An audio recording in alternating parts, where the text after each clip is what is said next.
Everyone at the Magic Academy pegged Luen Ardell as a genius. Then the testing began, and the truth came out. Luen has zero talent for magic. It didn't take long for the other students to start tearing him down, mocking him for his failures and his poor family background. Words weren't enough for them anymore. They decided to try force.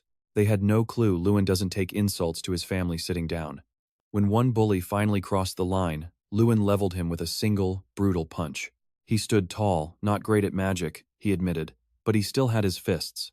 The blonde kid was stunned and shouted for his friend to jump in. The stronger guy rushed him, ready to end it, but he was in for a shock. Luen dodged the strike and drove a massive punch right into his gut.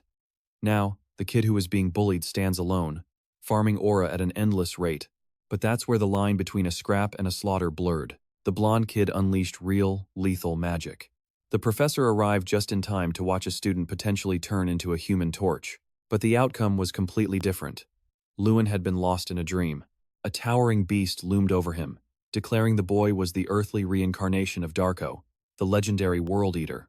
Luen blinked his eyes open and saw a beautiful woman. For a second, he actually thought he'd died and ended up in paradise. The girl quickly calmed him down. She's Helen, a top-tier healer, and this is the advanced recovery ward. Still dazed, Luen confessed he remembered nothing but that strange, vivid dream. Helen warned him that he'd been out for a full day, so the dizziness was normal. Even weirder, Luen's body was completely unscarred. It was nothing short of a miracle. Taking a direct hit from electric magic should have been fatal. Even our hero had no idea how he'd survived that moment. Then, the professor from earlier stepped into the room to grill him. He broke the news the two bullies were expelled for using combat magic off the field and general harassment. Luen owned up to his part in the fight, so the professor slapped him with a month of volunteer service as a penance. Combat Professor Heil wasn't there just to update him, though he was hunting for answers. He wanted to know if Luen possessed a hidden artifact.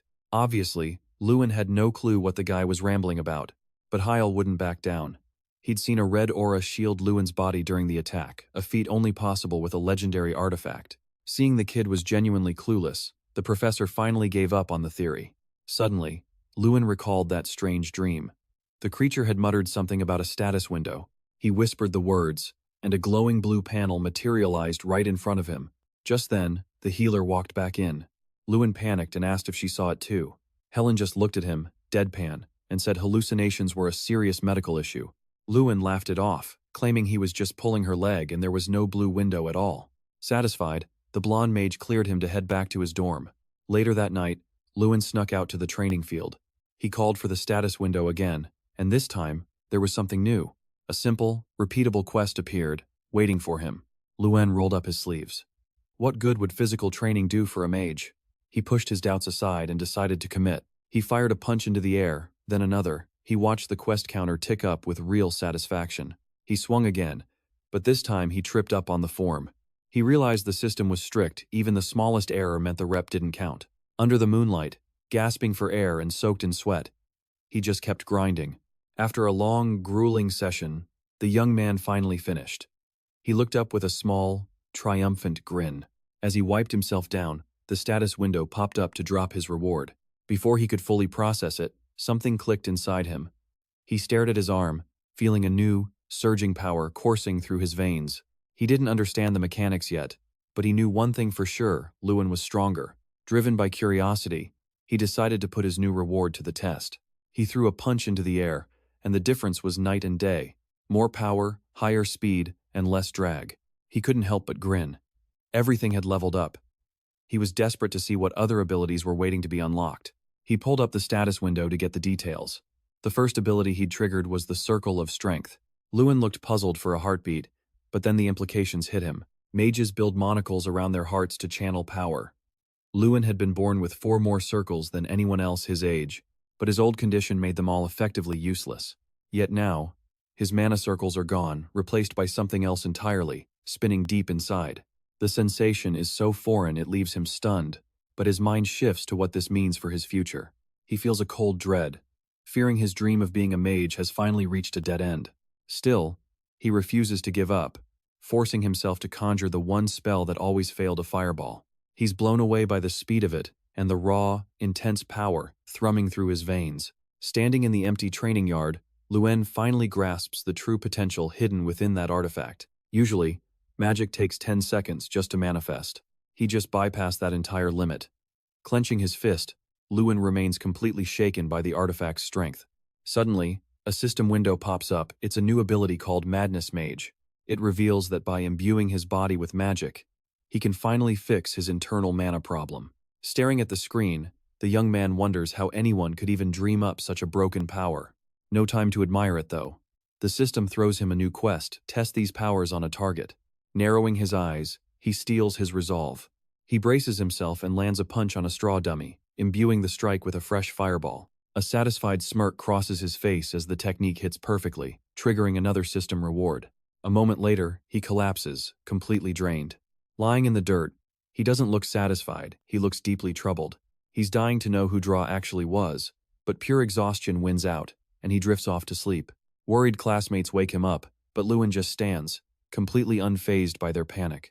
He brushes the dust off, not bothered that he'd passed out right in the middle of the yard. One student asks if he's been drinking, but Luen just says he was tired and walks off. He doesn't look back, leaving everyone with the distinct feeling that this isn't the Luen they knew. One of them glances at the training area and freezes the straw dummy is totally incinerated. Back in the dorms, he runs straight into Jason, who's busy brushing his teeth. Jason wonders if he stayed out all night. It's not like him to leave the academy. Jason starts teasing him about girls, but Luen doesn't even flinch. He just tosses his jacket at his friend and hits the shower, washing away the brutal fatigue. While he rests, he checks the new quest update. It's a repeatable grind with double the goal, but the same payout as before. Seeing the climb won't be easy, he sinks into the tub. This is the life of a mage now, and for a full month, he doesn't stop. He learns the hard way that missing a single day resets his progress, forcing a daily grind without fail. It's an insane routine to keep up with. Thankfully, the system caps the training at 3,000 repetitions per session. He locks into his posture, his dedication keeping him at this relentless pace for weeks. He picks up new rewards along the way, including a fresh body arts ability as time marches on. Everything seems normal, but his classmates whisper about his strange behavior while he just sleeps through class. He shifts his focus from the classroom to the academy's massive library. Between his brutal training, he's hunting for any clue about who Draw was. It's a total dead-end, zero info on the World Destroyer, his status, or that player title. He's hit a wall, but just as he's losing hope, someone calls his name. Jason asks if he's heard the news, looking visibly let down when Luen has no clue. Luen just asks what could possibly be such a big deal. He's floored to hear that the head of House Ardell has arrived. His own father is here, and the realization hits him like a truck. He takes off running. Luen jogs over, breathless, calling for his father, who's sharing a warm chat with Professor Heil. They step away to a quiet spot to talk. Luen immediately asks how his father's been holding up. Then he brings up his sister, Luina. She's still pushing herself hard in swordsmanship. All for his sake. Luen chuckles, a bit embarrassed. But then his expression turns serious. He looks his father straight in the eye and insists he's doing just fine, leaving the older man puzzled. Setting his tea down, his father gets right to the point. He's here to see if Luen is at his breaking point. He tells him if things are too heavy, or if he's stuck, he's always got a home to go back to. Seeing the genuine worry in his father's eyes, the real reason for this visit hits home. Luen makes a solemn promise right there he's going to ace the upcoming test. If he fails, his father can decide whatever he wants for his future. The big day finally arrives. A professor snaps his baton for silence, warning that any cheating during the magic exam means an automatic fail. Luen's nerves are shot as the exam kicks off, split between written work and practical trials. The practicals are brutal target practice, raw power tests, live combat, and one-on-one duels. Mikkel Gary Hill usually dominates these thanks to his summoning disorder. But Luen feels different today, totally convinced he's taking that top spot. A few days later, the practicals start. Luen is zoning out when Jason calls his name. Jason notes he's acting weird and asks if he's actually got a game plan. Luen says he's trying something new, which just makes Jason more curious. Before they can talk, Mikkel swaggers over, sneering at Luen and asking if he's really brave enough to take the exam. Luen fires back that it's obvious he is. Honestly, the guy's audacity is hilarious. Mikkel puts a hand on his shoulder, acting like a mentor to someone who's failed 6 times already. He tells Luen to just give up and save himself the embarrassment, but Luen just grins. Mikkel insists that with his condition, it's not even worth trying. Then he grit his teeth, vowing to crush Luen in a duel. The first test begins multi-target shooting. You have to hit as many targets as possible with one spell. But this year, they're moving. Students step up one by one and keep missing. The scores are pathetic. Most can't even hit 3. The staff is starting to think this class is hopeless. One professor insists they shouldn't give up on these kids just yet. Professor Elric announces it's Mikkel's turn, and everyone leans in to watch. Mikkel walks up, his hands already glowing with blue flame magic. The energy surges. He's going for something huge. The judge shouts the command. He unleashes a wave of fire, shattering multiple dummies in one blast. The crowd is stunned. Mikkel's uncle, in the viewing room, is already bragging. He's certain Mikkel is going to be the grand representative for the festival. But Tyrion Ignat, an elder with a white beard, tells him to pipe down. He's seen enough of this year's lot. Professor Heidel asks them to hang on just a bit longer to see Luen go. The elder sighs and agrees to watch. Luen stands there with a confident smile, ready to test his limits. The moment the judge says start, Luen begins charging a massive fireball. Everything around him erupts in a blaze. The professors are floored by how fast he's casting, and the students are completely silent. Mikkel smirks, telling everyone Luen's useless and won't even hit the targets because of his disorder. But while Mikkel is busy trash-talking, Luen is already bending time to skyrocket his speed. It's his temporal refraction ability, 30 seconds of absolute blistering speed. Luen isn't just casting spells anymore, he's become a literal typhoon of fire. Flames and sparks tear through the area. Above, the professors watch, laser-focused, while the students stare in total shock. Luen pulled it off. Pure confidence, backed by explosive effort. Wooden targets shattered into splinters. A judge calls out the tally. Luen hit 27. Whispers erupt among the students, unable to believe what they just saw. Applause breaks out from the organizer's room. Even Mr. Ignat stands to applaud. And finally, the crowd begins to celebrate his wild performance. Michael watches. Seething with rage, Mikkel wonders how in the world Luen managed such a feat. For the first time in 6 years, Luen gets the recognition he deserves. It hits him with a warm, long-yearned satisfaction. Professor Elric is incredulous. He claims he has never seen anyone cast magic and hit targets simultaneously. Professor Heil counters, pointing out that the realm of magic is limitless, full of infinite possibilities. He adds that if everything went as expected, it wouldn't be magic, it would just be math. Elric tries to argue back, but Mr. Ignat raises a hand. He declares today he witnessed a flawless, miraculous feat. Not every professor is convinced, though. Some clearly have other ideas. Mikkel's uncle is livid, calling Luen a troublemaker. Meanwhile, Jason grabs Luen's neck, yelling that the Archmage is arriving. Luen is a celebrity now. Students swarm him, dying for details. But the sudden attention feels strange to him. Just yesterday, he was a total nobody. Everything shifted in a heartbeat, and he knows many still hate his guts. Back at his room, Mikkel is waiting. Luen keeps it steady, asking what Mikkel is doing in someone else's room. The blonde boy warns him not to brag about points earned from something that isn't even real magic. Luen smirks, "Aren't you just a sore loser?" That snaps it. Mikkel grabs Luen's collar, pure hatred in his eyes. Luen just calmly catches his hand. Mikkel feels something bizarre happen. He looks down at his own hand, confused. Startled, he doesn't get where that strength came from. The blonde boy wonders how this is even possible. Luen steps into his space, offering a one-on-one fight. With a sharp tug, Mikkel yanks his hand free. Mikkel scoffs, asking if Luen is really qualified for a fight after years of scoring at the bottom. Luen stares him down, telling him to just wait and see. As he walks out, Mikkel orders him not to fail the next exam.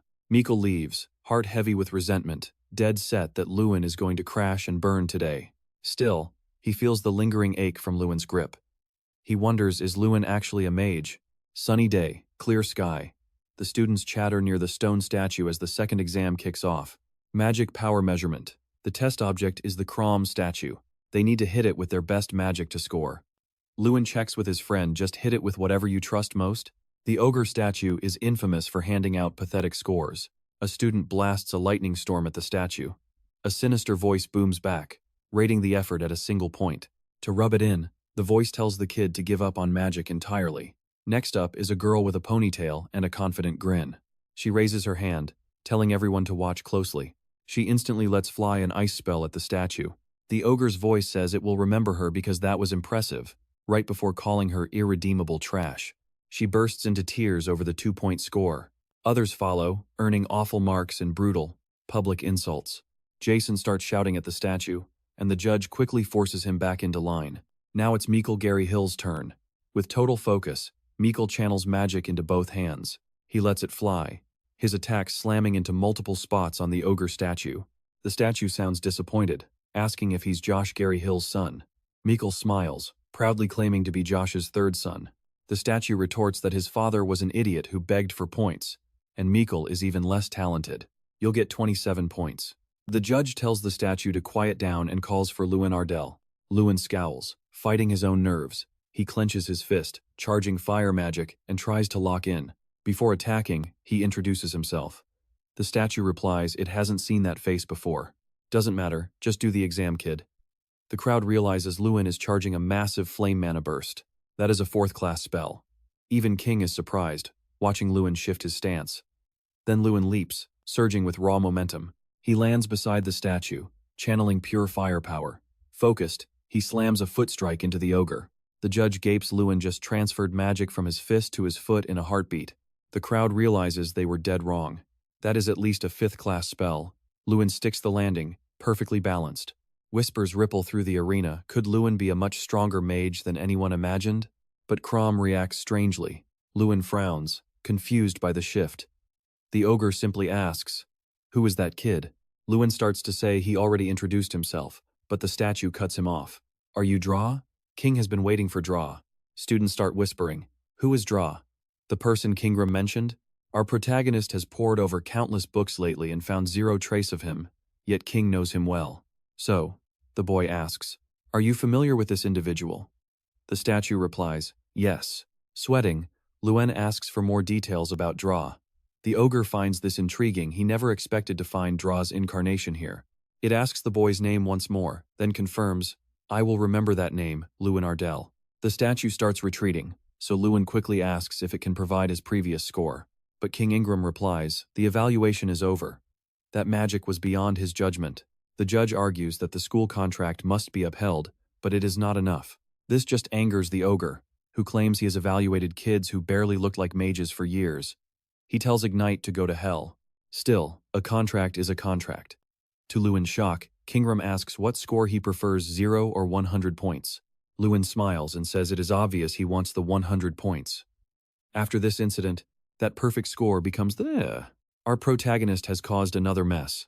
Professor Hidell approaches and says the dean heard about his score and wants to offer a reward. He hands over a small rolled paper. The boy reads the words "artifact room" and asks, "What is this about?" The professor just tells him to follow. They walk to a dark room and descend a long flight of stairs. Hidell explains, "This part of the academy is the only truly forbidden area." Luen feels even more confused, wondering why he is being dragged down here. The professor stops at a door, stating this is the artifact room and he can go no further. A little nervous, Luen asks if he should enter alone, but it is a reward. So the boy decides to step inside. The room is colossal, filled with priceless objects. Looking around, the young man realizes this must be Archmage Freud's personal magical warehouse. Then a voice startles him, cutting through the silence. "You seem lost." It is Kingram, standing there, remarking that the boy does not seem to know his own worth. This time, the ogre is not a stone statue. He explains this is the only place he can use his original body. Luen asks what the monster means. Cram replies that it is exactly as he said. The boy has no clue. He is using the same artifact as Draw, a rare piece unlike anything else in this world. The ogre asks how he got it and what his relationship is with Draka. Luen admits he is just as curious. Who the hell is Draw? The ogre's red eyes gleam, locking onto Luen's face. He explains that Draco was a being who wanted to become a god. One day, Draco came to visit the Sky Peak tribe, where Kingram belonged. His power was immense, growing stronger every day, making him impossible for the tribe to defeat. The ogres respected him, so Draco lived among them. He even taught King, the tribe's chief, his language and magic for nearly 100 years. Luen is utterly stunned. A human living for a century? That is unheard of. The ogre smiles. That being was not human. His true identity was the black dragon Dragonia. Luen stands there, incredulous, struggling to accept that dragons are real. He thought they were just legends. Kingram reveals that Draco could not use magic, so he developed a fighting style like Luen's, channeling energy through his hands and feet. Luen finally understands. Draco was likely treated just like him in the past, but Draco forged a singular way to wield magic that only he could master. With that power, he became stronger than anyone else in the world. Still not satisfied, he pushed his power to the brink, destroying everything. And finally, himself. Fear took hold of Luen as he connected the dots, realizing why Draco was known as a world destroyer. His status screen flashed with new abilities, the power to speak with ogres, plus an enhancement skill. Now, clutching a glowing orb called Strang, he wondered what it was, so Cram offered to take a look. After a careful study, the ogre confirmed it was not an item, but an incarnation named Strang. Luen held the object tightly, still struggling to grasp its true purpose. Cram explained that Draco must have sealed it inside this spirit stone, warning that this spirit possessed a truly foul personality. Put simply, a living incarnation would be born from that orb. Suddenly, the stone cracked and glowed before shattering, transforming into a creature that fit right in his palm. It was a tiny brown bear cub, rubbing its eyes and already starting to complain. "That brat called me a bear," it grumbled, leaving Luen baffled at how a bear could even speak. Furious, the creature pointed a paw at him and demanded he stop treating it like a bear. Paws on its hips, it declared it wasn't a bear at all, so Luen asked what it actually was. The creature replied it was an incarnation that could be anything it wanted, promising to show its power. Luen watched in anticipation, but despite the creature's intense efforts, nothing happened at all. Dumbfounded, it wondered where its power went, musing that reincarnation on an empty stomach was the cause, then demanded food. The boy told it straight he had absolutely no food for it. The little bear grumbled about having such a weak master, then lay down to sleep until dinner. Cram chuckled, noting that even after all this time, its personality hadn't changed one bit. Gazing at Luen and Strang, Kingram recalled ancient times, remembering the figures he had faced in his hometown. Then, the ogre asked Luen what he actually intended to do next. He reminded him that while this power made him stronger, it didn't define his ultimate goal.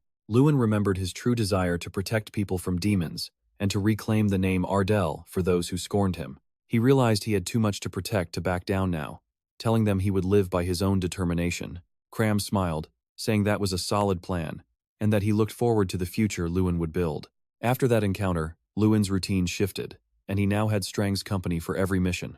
But here's the catch. The second Strang heard the word food, his eyes would gleam with pure hunger. Feeding the little bear became a daily chore, with Luen charging fire magic as it opened its maw wide. It always devoured massive amounts before rubbing its neck, looking completely satisfied. The food Luen fed it was the raw power he earned from missions, supercharging his hero growth. As the little bear evolved, the bonus power Luen received skyrocketed to new heights. By 31 stars, Luen wielded 3100 strength, feeling an immense surge of energy. Driven to evolve faster, Luen pressed Strang, asking how Draw had achieved such incredible strength. Strang smirked and challenged him to fetch a glass of water first, but Luen's gaze turned ice cold. He growled that he wouldn't beg, and the bear could starve if it preferred, knowing there were other paths. He could tackle tougher missions, forge strength-boosting gear, or unearth ancient relics. Even boiling an ogre's tendon could create a potent elixir, though those methods were far beyond his current reach. Despite his newfound power, Luen realized he was still only scratching the surface. He trained relentlessly, day after day, until his strength finally hit 930. That was the day the third Royal Combat exam began, and he had been waiting for this moment. Jason took his turn, but a reckless fireball nearly incinerated his own knight allies. Just like that, he was disqualified, as the Fuldren Knights monitored the safety of the students. The exam lasted 10 grueling days, pitting every participant against monsters tailored to their scores. Days bled into weeks, and by the final day, the air felt heavy with anticipation. Everyone wondered what challenge remained, until a thunderous roar shattered the air, and a hulking orc burst forth. These aggressive beasts roam the continent, massive and terrifyingly intelligent. Terror grips the students, that one chilling question echoing, could they actually die? Professor Ardell steps forward, his presence a calm anchor in the panic. The orc lunges, pure hatred in its eyes, as shield-bearers scramble to hold the line. Mage, trembling under the pressure, begins channeling magic, firing an ice arrow straight ahead. With insane speed, the orc dodges, closing the gap and charging the blonde student. Hell screams out a desperate warning for him to move, but it's too late. The boy is frozen solid by fear. Professor Heil has no choice but to step in.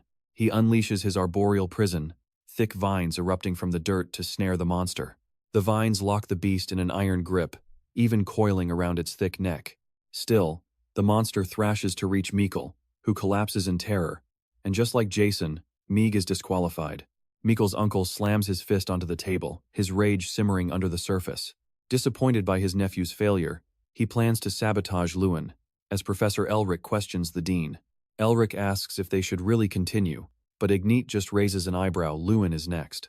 With a fake smile, Elric says, "Indeed, the boy is the only student who achieved a perfect score on the King test. Therefore, testing the other students in the same manner as Luen seems rather unfair. The dean has no other monsters, but Elric just smiles. He does. He reveals that when the Fuldren Knights captured the orcs, they snagged a powerful ogre too. Using an ogre is incredibly dangerous, but with Professor Hydell watching, it would be quite a spectacle. They would truly see what Luen is capable of, as Hyle waits for him in the silent corridor. The young man looks surprised to find his professor standing there waiting. Hyle explains that Luen faces a much tougher test than anyone else today. The Academy's expectations are sky high, so Luen presses for details, until Hyle drops the bomb. The monster isn't an orc anymore, it's an ogre, and the revelation hits the boy hard. The monster roars, massive hands straining against thick chains while knights grip their weapons tight. Even the captain thinks using an ogre for a student exam is insane. It could crush a skull with a single blow. So Luen asks, "Are you sure about this?" Hyle replies, "These are the dean's orders," while the captain mutters about risking lives for no reason. Luen knows exactly what is on the line here, his own life. As Luen approaches, the captain demands, "Who are you?" And Luen introduces himself as the examinee. The knight grows agitated, unable to believe this young man is facing an ogre. While the professor and knights are supposed to protect him, Luen moves in a different direction. The captain warns him, "That is the wrong way. What are you doing? He should be at the rear." But Luen declares he is fighting at the front, adding, "My spells are far from ordinary." The knight retorts that protecting him up there is impossible, demanding to know why he is throwing his life away. Luen casts off his cloak, tossing it back with a look of pure, unshakable confidence. "I'm desperate," he says. But the captain can't sense a shred of fear in him. Professor Hyle approaches, telling Luen to prepare, as the exam is about to begin. He snaps his fingers, and the heavy chains binding the ogre's arms instantly spring open. A shrill scream rips the air as the ogre lunges, and Luen charges forward, leaving the soldiers behind. The captain shouts, demanding he stop, but Luen ignores every single word. The ogre gathers momentum for a killing blow, and Luen pulls his arm back for the counter. Luen unleashes a fireball straight at the monster, and their collision lights up the entire area. Flames erupt, leaving the soldiers helpless, as the captain realizes the boy just used a short-range spell. Hyle watches with a serious gaze, as every student there feels the raw impact of the battle. Elric and Ignite watch, faces frozen in pure shock. A student charging a close-quarters fight against an ogre? Unthinkable. But as the dust clears, there stands Luen. The captain barely believes he is alive, while Hyle just lets out a satisfied smirk. The captain grabs Luen by the shoulder, scolding him for not explaining his plan beforehand. Luen stays calm, looking him in the eye. "Would you have even let me go if I told you?" But he does not wait for an answer. "No time," he says. "We have an exam to finish." The ogre snorts, shaking with pure rage. The captain orders Luen to stand back. He acknowledges the boy's strength, but insists the danger is too great. He should stay put. Luen just walks closer. Ignoring the order, he holds his ground right on the front line. With a cold, serious look, Luen declares, "This is my exam. Let me finish it." The giant ogre glares down at him. Fearless, he advances. Two reasons push him to this kind of crazy courage. First, he has this unique ability to talk to ogres. He hears the monster screaming in terror, surrounded by knights. Second, he has a mission attack first. Take it down. 30 strength points on the line. Luen knows grinding this daily is a massive win. No reason to hesitate. After that first clash of fists that lit up the area, the ogre feels the full weight of his power. The room is a furnace now, engulfed in flames. Objective 1 strike first complete. Not over yet. The ogre roars a promise to kill him. The monster leaps, gaining momentum, charging straight for the boy. Luen is ahead of the soldier. He is on his own. The ogre roars again, trying to crush his skull. The blow slams into the ground. Luen is fast enough to dodge, and he knows he needs a weak point. He taps into his temporal refraction ability. The captain stares, stunned at the boy's speed. Luen needs to close the gap. He spots an opening at a perfect angle, a chance to land a strike on the ogre's weak spot. Meanwhile, the knights watch the clash, completely astonished by his nerve. The students watch too, sensing something different about him now. But the ogre fights back hard. The monster winds up, unleashing a massive punch with everything it has. Luen defends, deflecting the heavy hit with his knee. Even so, the ogre grabs his leg and flings him away. As he flies through the air, Luen fights to regain his balance. He braces against a wall mid-throw, but the ogre is relentless. It does not wait for him to land. Another punch shatters the wall behind him. Agile as ever, Luen dodges and reappears behind his foe. The ogre snarls with pure hatred, "You cursed little rat." Luen does not hesitate. He shifts his stance and lands a precise blow to the monster's face. It crashes down hard. Luen leaps onto his enemy, standing triumphantly on its chest. Boosting his strength with an ability, the boy declares time to end this. The ogre is startled. Is he actually human? Luen mocks it back, expecting an answer. They can talk perfectly, but he isn't here for small talk. He unleashes his flame mana explosion. Because the ogre was already enraged, the effect triggers a massive burst of flames from its body, searing the whole area. The monster's eyes go lifeless. Luen stares, wondering if it is truly done. Strang watches from the sidelines, realizing the boy is way better than expected. Whispers ripple through the crowd. Did Luen actually take it down? Then, the students erupt. Pure euphoria, cheering for Luen. Elric is left stunned and frustrated, while Ignat cracks a smile at the scene. Our hero single-handedly crushed a fearsome ogre. The captain approaches, demanding to know who taught him these skills. He cannot believe the kid learned all of this on his own. Luen insists he did it himself, his gaze firm.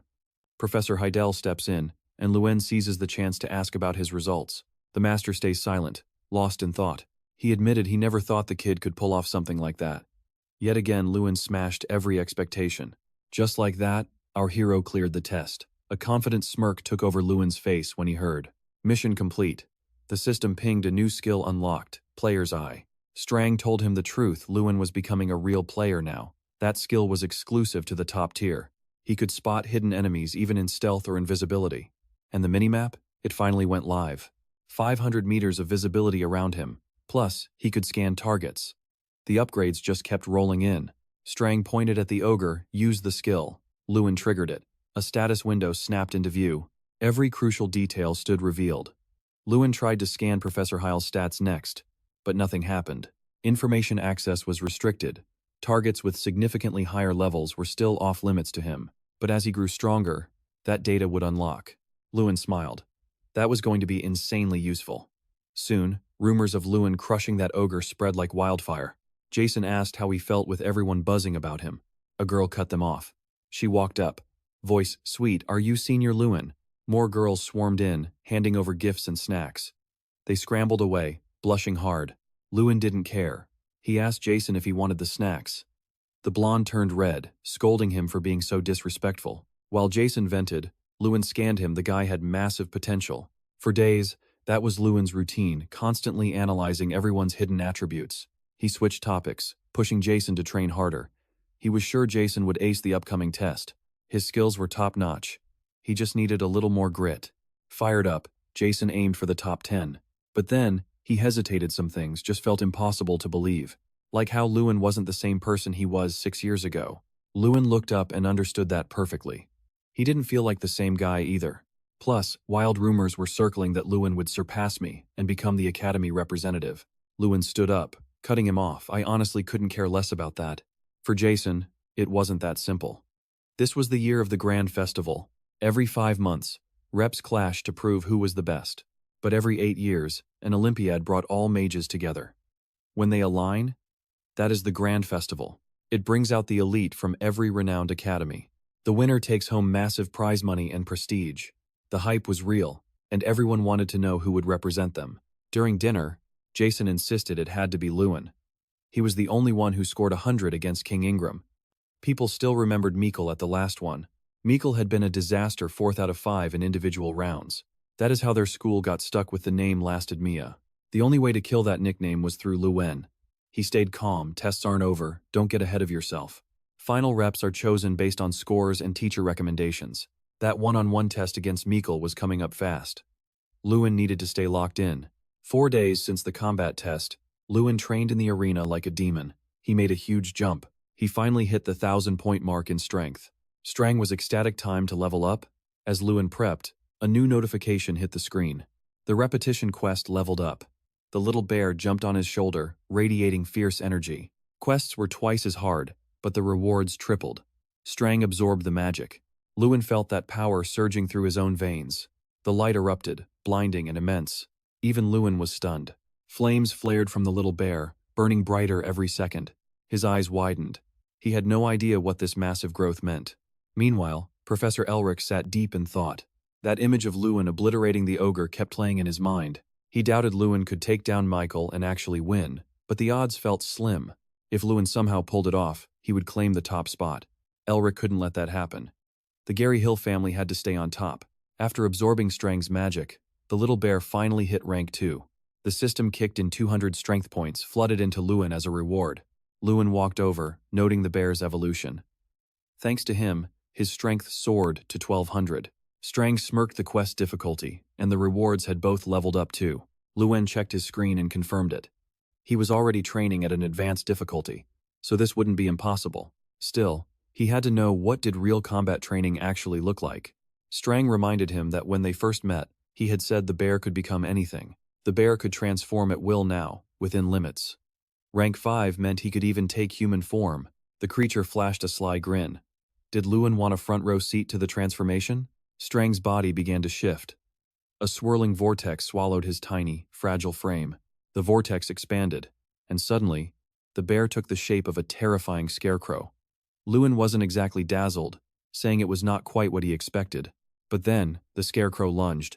He warned Luen not to underestimate him. Since he had been useful during Draco's training, he was now Luen's designated training dummy for all quests. That meant combat training every single day. Strang was only at the level of a third-class mage for now. But once he hit full power, anything was on the table. If Luen wanted it, he could even turn into a dragon or a demon. Luen called for a start, wanting Strang in his mage form. The bear's eyes gleamed as he chuckled in agreement. A ball of energy erupted in his paw, morphing instantly into a magic staff. Even if his magic hit, it would only push Luen back, not deal real damage. Strang would be perfectly safe, too. The perfect partner. Energy hummed through the staff as the bear warned that he was starting. A spell fired. Luen dodged, moving in a blur. He mused that Mikkel was probably training just as hard, and he couldn't wait for the test day. Meanwhile, Mikkel was fuming, demanding to know what he could possibly do about Luen. Elric snapped back. Clearly agitated, Mikkel was the one who needed to put in actual effort. The blonde youth turned, revealing he had heard rumors that Elric had rigged the test and forced Luen to fight an ogre. Thanks to Elric, Luen hit the best possible score. If the Gary Hill family found out, it would be a disaster. Elric gritted his teeth. Was the boy trying to blackmail him? Mikkel told him to drop the talk and help find a fix. If Luen became the academy representative, everything was ruined. Elric had an idea and pulled out a small vial. Mikkel recognized it instantly, the awakening herb, or the blazing flower. That medicinal herb from the north was notorious for creating potent elixirs. It crushed mana consumption, but it also numbed pain and blurred the line between friend and foe. Elric looked surprised, apparently. Mikkel had actually listened in class. Mikkel asked if he was supposed to take it. Elric nodded. It was the only way to recover their honor. Mikkel countered that the high command knew his limits and might notice the change. Elric smiled. All the anti-doping exams were under his own control. He handed over a second potion to mask any trace of the herb. Mikkel just needed to take it after the flower. They were both Gary Hills. This was their path forward. His uncle pressed him. Was he in or not? The day of the combat test arrived. The mana barrier room was packed with spectators. The final battle between Mikkel and Luen was seconds away. The rivals stepped toward the center. Luen felt a surge of nerves. The moment was here. Strang whispered that Mikkel probably expected Luen to push for close quarters and had likely prepped a counter. If Luen could just get close, one punch was all it would take. They set up the arena with terrain to mimic a real fight. A professor stood right between them, checking if they were ready to begin. Luen kept his gaze fixed on his opponent and noticed something off. Mikkel wasn't acting like himself. He wasn't his usual arrogant self, and the vibe felt wrong. Luen decided to check his status. He triggered his player gaze ability. Mikkel had double magic casting and was clearly in berserk mode. Luen had never seen that status before and realized something deeper was at play, likely masked by drugs. Pre-test checks had been performed, but Professor Elric was in charge, which immediately sparked Luen's suspicions. The professor stepped forward, announcing that only dark magic was strictly forbidden. He explained that spell power would decide their score, and they shouldn't worry because the arena cut magic damage by 99%. Luen raised his hand, cutting through the silence. What happens if a student gets caught using an illegal potion? The professor stated that the student would face immediate disqualification, followed by an investigation to see if they should be expelled. The professor asked why he was asking, but Luen just turned away, muttering, "It is nothing." The judge spread his arms wide, signaling both participants to take their starting positions. Luen was the only one who could see those status bars, so no one would ever believe him. He needed cold, hard proof. The two opponents glared at each other while the professor waited for the perfect moment to start the match. Elric gave the order. At the signal, both boys charged, hatred burning in Mikkel's eyes. Mikkel conjured an emerald spell instantly. As he leaped forward, magical roots tore from the ground, wrapping around Luen's feet. But those roots weren't enough to hold Luen, who broke free with ease, leaving the entire audience stunned. The mana barrier might dampen magic, but it couldn't touch his raw, physical strength. The blonde shouted, "Did you really think it would end there?" as he summoned a magical skull. The skull spewed fire directly at Luen. He dodged with some difficulty, but spotted a rock in his escape path. He dove behind the cover, completely unaffected by the roaring flames. Peeking out for an opening, Luen realized Mikkel must have taken a potion to boost mana and cut casting time. With a maniacal grin, the blonde screamed for Luen to come out and face him. Watching how agitated he was, Luen figured it out. It was the awakening herb, the flaming flower. Every symptom matched perfectly. The only thing left to test now was pain suppression. Luen stepped out from behind the rock, declaring he finally understood why the kid was so confident. He stated loudly, "It is the flaming flower, but it doesn't matter because I don't need tricks like that to beat you." Then, hitting a fighting stance, he added, "I am going all out." As he charged, Luen unleashed his time refraction ability. Mikkel tried to whip up his ice magic, but Luen's movements were simply too fast to track. The blonde tried to throw up an ice barrier, but it was useless. It couldn't stop Luen for a second. Delivering a glowing kick, Luen smashed his foot right through the barrier. The professors watching from the stands looked on, genuinely impressed by the display. In a desperate move, Mikkel summoned a massive, fire-breathing lizard, but Luen countered by charging his fist with earth energy. He slammed the ground with such force that the resulting seismic shock instantly wiped out the fire lizard. The students were stunned, watching Luen use an earth spell to completely dismantle a fire-based attack. Terrified, Mikkel realized his opponent was now way too close and started screaming, begging Luen to back off. Luen offered a sarcastic smirk and told him, "Don't be a coward, take this." His fingers hovered inches from the boy's face. A simple flick created a boom that echoed clear outside the Colosseum. With just that single motion, Luen sent Mikkel flying, leaving every single spectator with their jaw on the floor. A massive cloud of dust exploded from the impact as Luen watched coldly, waiting to see what happened next. Mikkel slammed against a rock but rose with a twisted grin, claiming he was underestimated. Luen didn't give him a second to finish. He closed the distance in a blur, delivering another direct punch to the blonde's face, sending him crashing back onto the stone. Even after taking those brutal blows, he laughed, taunting, "Your punches are weak. They don't hurt me at all. I might just die from how pathetic these impacts are." Luen places a hand on the boy's shoulder, warning him that it's dangerous to keep the test going like this. Roots erupt from the ground, binding Mick. The hero points his arm, accusing his opponent of using a forbidden drug. The judge steps in, questioning Luen's certainty. A false claim could cost him everything. Luen stands his ground. He says, "I am certain there are people capable of making substances that standard tests just cannot detect."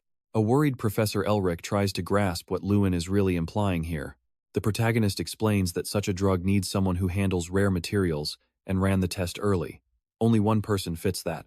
The other professors start eyeing Elric with serious suspicion. Elric steps closer, demanding to know what Luen is insinuating. He asks if he is suggesting Michael use drugs. Luen confirms he has proof. Elric suggests a retest, but Luen reveals an elixir was used to mask the results. The professor then asks exactly what he proposes they do now. Luen strikes the tree imprisoning Mick, shattering the wood with just his fingers. Luen explains this was the same flick that hit Mick's forehead earlier. Even with his mana levels boosted, Mick kept laughing and standing after hits that should have knocked him out cold. Now, even trapped, he keeps laughing like he feels no pain. Luen asks if Elric will still deny the truth. Ignite lets out a scream that echoes through the arena, calling for Professor Elric. The man is shaking with rage, his fury visible from across the stadium. He roars, asking how Elric could do this, and demands he come to his office. The professor knows he is finished. Meanwhile, Mick keeps laughing, still caught in the roots. The fourth test finally comes to a close. Elric and his nephew are expelled, and the corruption of the Gary Hill family is laid bare. Luen earns a new nickname, the General Expeller. He walks toward a massive door summoned by the dean, As he waits, a strange energy hums through his body. Entering the room, the boy encounters something truly astounding. The room is actually an open field, one very familiar to him, the Ardell territory. Looking closer, Luen notices the place is a bit different. Before him sits a chair, Tehran's throne, where the king of mages usually rests. He wonders why it is there. Ignite appears behind him, asking what he sees. He explains this space was created by the Eye of Malar, a demon leader who first invaded Freya. It forces targets to see their deepest desires. Malarok's eye reveals what is truly in your heart. The world, Luen saw, reflected his greatest aspirations, the resurrection of Ardell and becoming the greatest mage of all time. Ignite asks if Luen isn't curious about what he saw. The dean admits he saw a world where students and mages acted like they should, though he muses it is no easy feat. The door slowly creaks open, signaling it is time to leave the space. Luen takes one last look before heading out. He sees himself celebrating a victory with friends. Then, he appears in a graduation robe, finishing his academy studies. A smile touches his face. Back in the office, the dean offers Luen tea. As he drinks, Ignite stares him down.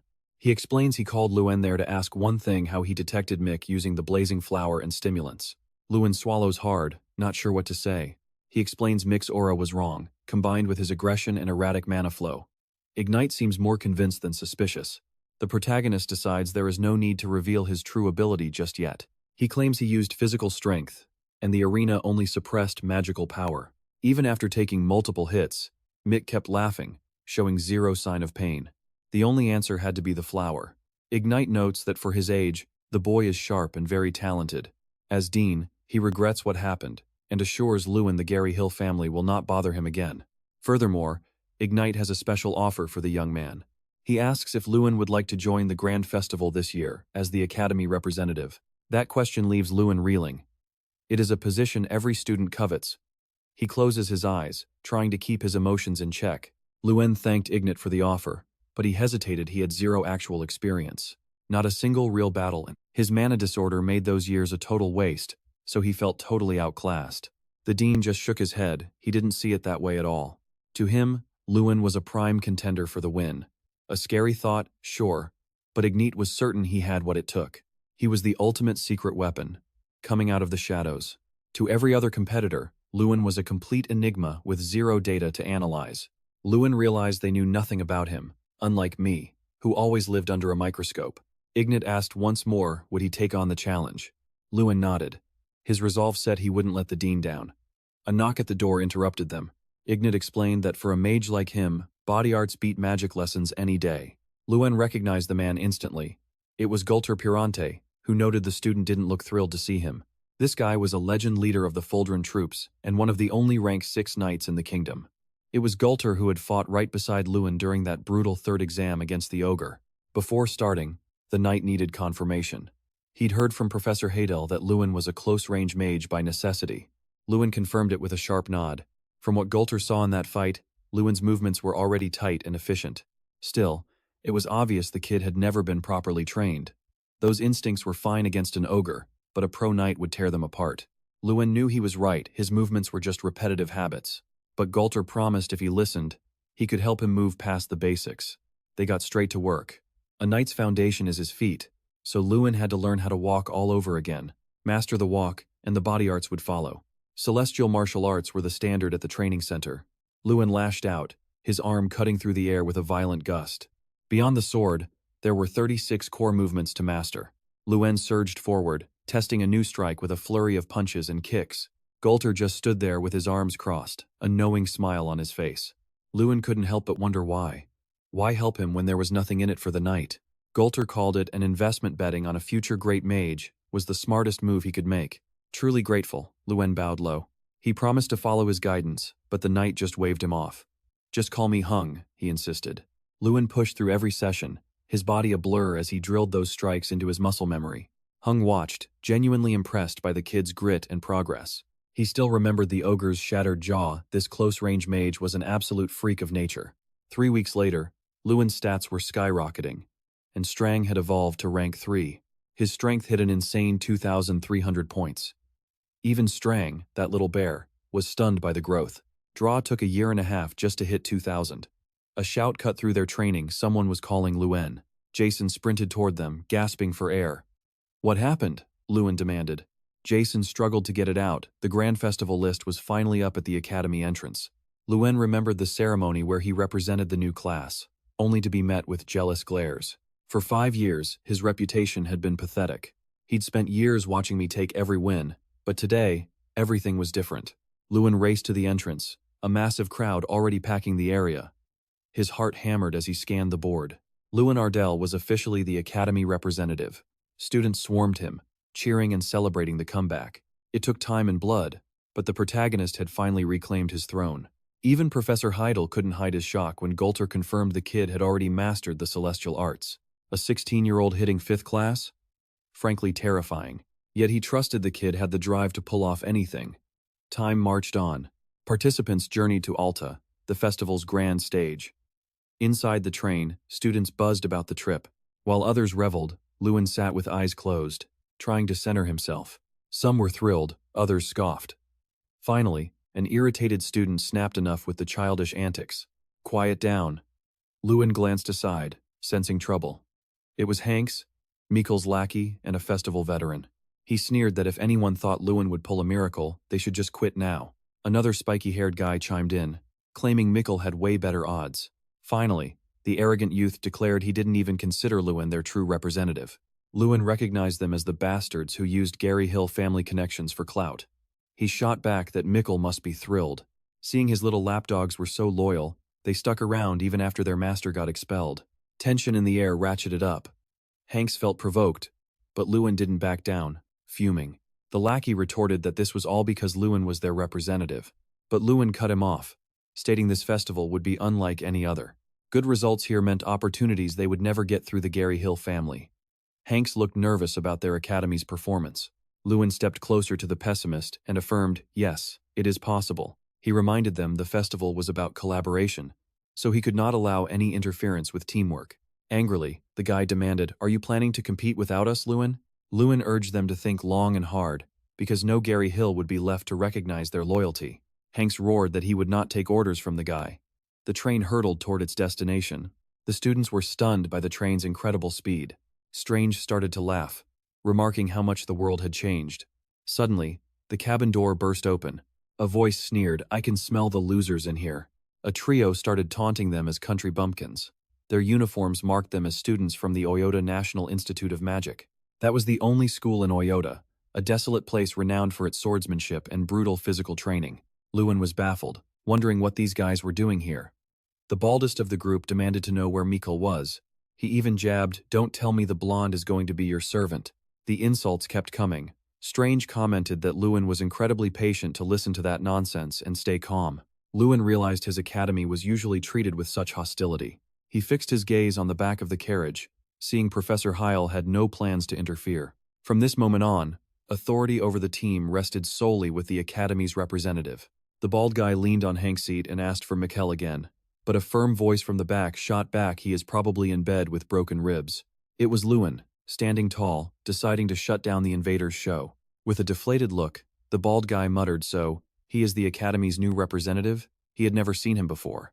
He swaggered closer, full of himself, and introduced himself as Seda Maliri, the representative of Yoda Academy. Luen introduced himself in return. That was enough.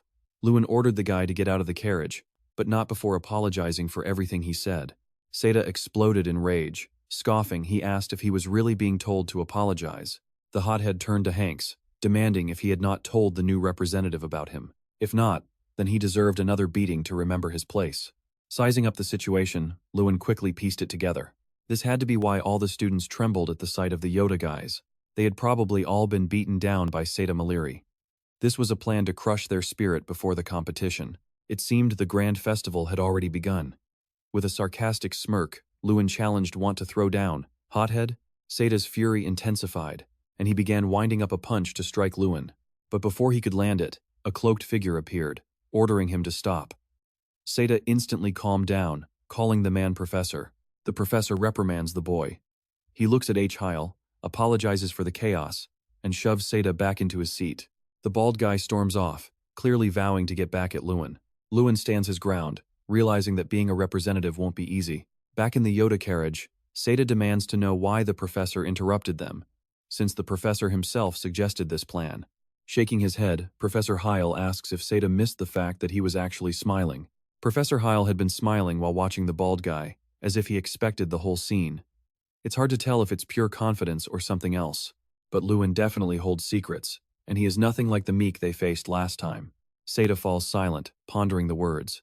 After the Oyota group passes by, the atmosphere shifts completely. Students gather around Luen, chattering about their very first group competition without a formal representative. Even Hankus is pumped, vowing to give his all. These students, once consumed by ego, now unite as one. Many feel nervous, knowing the Yoda students have been fighting their entire lives. Luen cuts in, "Are you guys not angry? Those bastards just disrespected every single one of you. If he had done nothing, those idiots would only be more emboldened to mock them. They would be confirmed as pathetic, just like those guys called them." Luen challenges them, "Do you want to be disrespected forever? You let those bastards beat you down, and because of it, you have been looked down on for the past 5 years. This is not the time to fight amongst yourselves over ego." The spiky-haired kid approaches with Hankus and suggests making Luen the goalie for the aeroball match. It seems his cronies have finally decided to side with Luen. Next stop, the Duchy of Alta. Grab your luggage. The Duchy of Alta is part of the Imperial Federation of Reek, and it is the only neutral state in the Empire. If any violence breaks out within Alta, the continent's ruling empire steps in to judge the crimes. Because of this, Elaine hosts massive international magic and fencing tournaments, including the Festival of Magic and the Grand Sword Prix. The Academy students are stunned by the place, buzzing with comments. Jason remarks that it feels like another world, vastly different from Damon. Luen is still reeling from the sight of Alta. As expected from a kingdom capital, the place has a distinct ancient vibe, and everyone seems incredibly relaxed. Seeing all this makes Luen feel like he came from a small town. The students climb into carriages to head toward their accommodations. While heading to their lodging, H. Heil and Luen chat. The professor warns the boys not to visit another school's dorms, not even by mistake, because nothing good comes from starting a fight. Luen feels personally attacked when the professor says this, looking directly at him. Something catches Strang's attention, and he looks up. The little bear is so excited that even Luen is surprised. He says he caught a really interesting scent. Then the little guy leaps from the boy's shoulder. Paying close attention, he seems certain that the relic of Draco is somewhere nearby. The next day at Ignite Academy's accommodations, Jason is still half asleep, while Luen is already rushing. He practically flies out the door like someone running late. Looking at Strang, the young man confirms if he is sure, and the little bear says it will appear on the minimap soon. A sign marks the entrance to All Teens Memory-Touching Workshop. This is the place. Luen slowly enters the shop. Since it was something a black dragon used, the little bear thought it would be somewhere unique, despite the shop being quite ordinary. Luen had imagined it would be in a black market or a noble's vault. Then he activates his gamer eye ability, and spots an unusual glow coming from within. The artifact emanates a fabulous energy that illuminates the entire place. This ring was the first artifact of Draw, but also his first failure since it is not very useful. Disappointed, the hero crosses his arms while Strang laughs, saying it is unique. The ring does not just make the user resist attacks, but also the touch of friends or even a girlfriend's hug. It might be truly useless and have a trivial function, but it is worth collecting. Despite everything, the ring grants an extra 200 strength points, so that alone makes it worthwhile. It fits him perfectly, as if the ring was made just for Luen. So, the boy asks the shop owner about the price. The old man says he won't charge anything, as the ring has been sitting there for ages. Not wanting to take advantage of the kindness, Luen decides to buy something else. In moments like these, his gamer eye skill is pretty useful, letting him scan any item's rarity. Scanning the shelves, something catches his eye. A rare book on the quantum mechanics of magic and swordplay. He reaches for it, but a white-haired girl reaches too. Luen focuses on her, and her name and status appear. It is Irene Prius from Siki Women's University, a 5th-class mage with massive potential. The frontier mage, Terran Artemis, personally chose her as one of the 11 mages of the next generation. Rumors called her a genius near the 5th class, but it looks like those rumors actually sold her short. Irene demands he drop the book, but Luen stands his ground. He touched it first. She introduces herself. She points out he already got what he wanted, asking if she can have this book instead. Luen pose. He asks why she needs such an obscure book. She starts sweating, clearly nervous and unable to explain. Blushing, she insists it is for personal reasons and refuses to give any more details. Luen doubts this is just an academy task. He suspects it is a request from the king himself. He gives up, telling her to take the book since it is obviously important to her. As he walks away to keep searching, Irene watches him, a wave of gratitude hitting her. Back at the dorms, Luen mentions the encounter, and the whole group gets hyped. Jason and Hankus immediately grill him, asking if she is as beautiful as the rumors say. The blonde guy is jealous, dreaming of just touching her hand. Hankus brags about sitting near her at the festival. A pointless, heated argument between them erupts right away.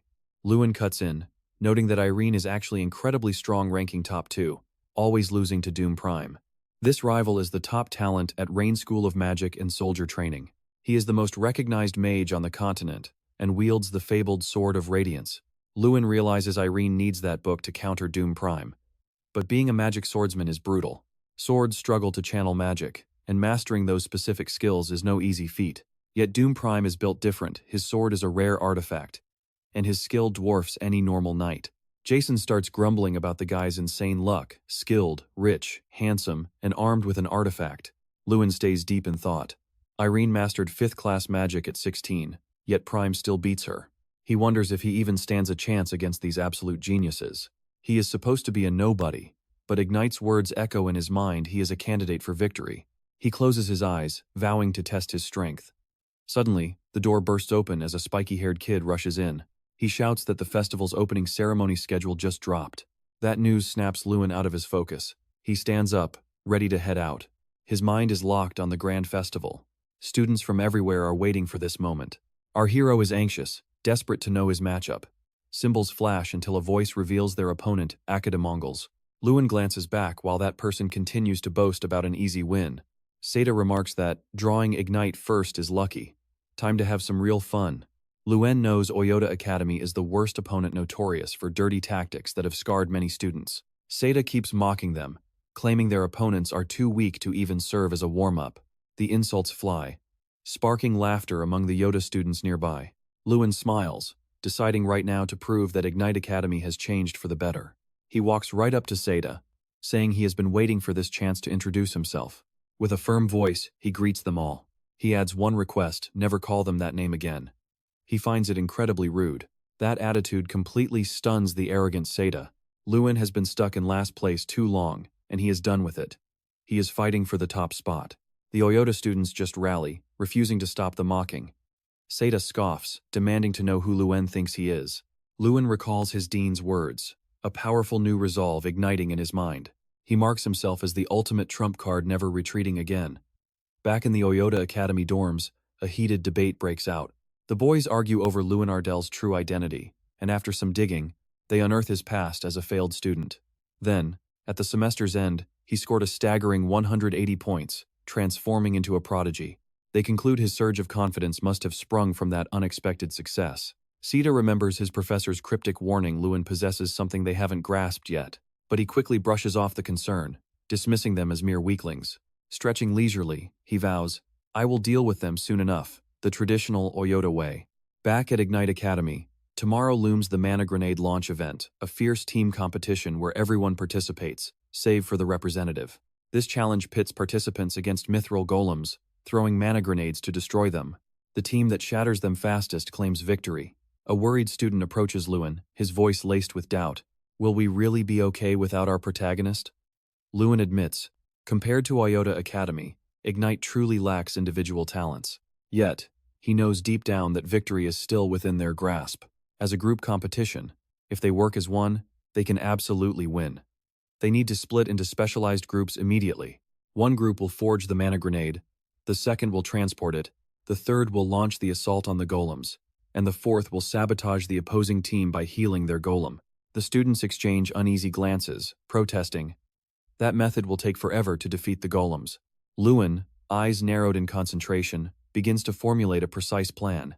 He turns to the group, asking for their thoughts on his earlier declaration. "We won't finish last, we'll finish first." He is utterly sincere. He is ready to pour everything into helping them, even for games he won't personally compete in. For teams boasting superior individual skills, the traditional method works. But for Ignite, it would be a fatal waste of precious time. Jason nods, declaring, "I trust Luen." Hanks echoes his sentiment. With that, team morale surges, and everyone rallies behind the plan. Hanks will lead the team responsible for crafting the grenades. Tonzi will take charge of moving the ignited grenades. The protagonist organizes the groups based on their strengths, and his gamer eye ability proves incredibly useful, allowing him to analyze each target's nature, minimize weaknesses, and pinpoint strengths. Over time, the students grow more confident in their abilities. Once each student is placed in their perfect group, even the most doubtful begin to feel a surge of hope. Relieved, Luen is grateful for his exceptional team-forming skill. Confidence, after all, is the first step to victory. But just as hope begins to bloom, Fulham stumbles into the meeting, battered and bruised. Concerned, Luen rushes to Fulham, demanding to know what happened. It was the Oyota representative who ambushed the boy. At the Oyota facility, a sudden crash echoes through the halls. Luen appears at the doorway where Seda greets him, seemingly expecting his visit. Seda sneers, declaring he knew Luen would come and challenging him. "What are you going to do?" With a firm voice, the protagonist commands, "Seda Maliri, come here. We need to talk." With a sly grin, Seda taunts Luen, calling him crazy and questioning his confidence. Luen places a hand on Seda's shoulder and repeats his demand, applying intense pressure. The force is so immense that Seda is brought to his knees, forced to bow. Startled and enraged by this display, Seda lunges with a punch, but Luen effortlessly dodges it. He seizes his rival's arm, squeezing it tight, and warns him, "Touch another student outside the arena again, and things won't end well for you." Seda collapses to the ground, groaning in pain, and glares up at his aggressor. Luen meets his gaze and proposes a wager. Back at the Ignite facility, the students buzz about the wager. If they defeat the Oyota, Seda will receive a flick as powerful as the one that shattered and be forced to apologize to everyone. This ignites the students' resolve, making them even more determined to win. However, one student cuts through the excitement, announcing they need to rush to Alta Stadium. It is the Grand Festival, an event for mages across the entire continent. Historically, mages who excel here become pivotal figures capable of altering history itself. The transformation is evident in the Ignite students, now brimming with confidence and hope. For Luen, it was a rush to walk where such grand legends were born. A mustached elder finally called the opening ceremony to a close. Luen turned toward his quarters but stopped short. Seda glared at him, warning him, "Keep your eyes open. I won't let my guard down again." The bald man turned his back and stalked away. But Seda Maliri wasn't the opponent Luen was watching. He shifted his focus to the real threat, the notorious Doom Prime. Doom Prime, festival champion and leader of the Rain School of Magic and Soldier Training. If they survived long enough to rack up a few wins, Doom Prime would be the wall they had to climb. As Luen pondered, a voice cut through his thoughts. "Sounds like someone who attracts trouble wherever he goes." Irene approached with a smirk. She'd seen him just yesterday, causing total chaos and stirring the pot over at the Oyota dorms. Alta's a small place, Irene figured by now. Everyone knew exactly what he'd pulled. Luen felt his face heat up, trying to explain he didn't mean to cause drama. Just talk. Still, since he'd been decent enough to hand over that book, Irene offered a tip. It's better not to stand out. Luen shot back, maybe he should play it like her, hiding his true power. Then he turned, needing to get to the event grounds. That jab stung. Irene looked uneasy. In just a few minutes, the grenade event was set to explode. Ignite students gathered, locking in their focus. James was fired up, shouting that today they'd prove they weren't just the Academy Mongols anymore. The challenge kicked off. The crowd looked confused. Until now, wins came from individual skill, not these weird group formations. Whispers filled the stands about the team's setup, but most people were still betting on Yoda to take it all. Luen couldn't ignore the nasty comments coming from the spectators. Irene watched Luen's reaction from behind, but she couldn't quite wrap her head around what she was seeing. The Ignite Academy golem had already lost an arm, but the students were relentless, pushing through the pain. Luen didn't jump into the fight, but he barked orders from the sidelines. With his eyes guiding them, they shattered the golem's other arm too. Someone nearby was absolutely furious. It was Seda, screaming at his team. How could they be losing to the Academy Mongols? The Ignite squad wasn't messing around. They kept slamming the Oyota golem, giving the monster zero room to breathe. Seda's veins bulged with pure, raw hatred. Irene's hand flew to her mouth in shock. Ignite was winning because they were playing a smarter game. That strategy only works if you can calculate every teammate's strength and weakness with surgical precision. Luen had found that book for Irene in a heartbeat, and he'd sorted his team based on their exact limits. Irene wondered what kind of person Luen was. He'd never even shown his face at a festival before. Jason charged a magic grenade, hurling it with everything he had to smash a huge chunk off the golem's body. The sight left Seda completely speechless. He swallowed hard, frozen. The golem they were fighting crashed down, totally wrecked. The students erupted, celebrating their win. Everyone thought Yoda would steamroll them, but the Mongols just snatched the victory. The Academy Mongols were officially off the bottom of the scoreboard. That title moved to Yoda, or the Oyota Scraps, as they were now called. The flag capture game was up next, and the Ignite crowd cheered for Luen. It was Ignite versus Yoda once again. Strang noticed Luen looked a bit tense. Luen shrugged 20th place out of 32 schools, which was actually perfect.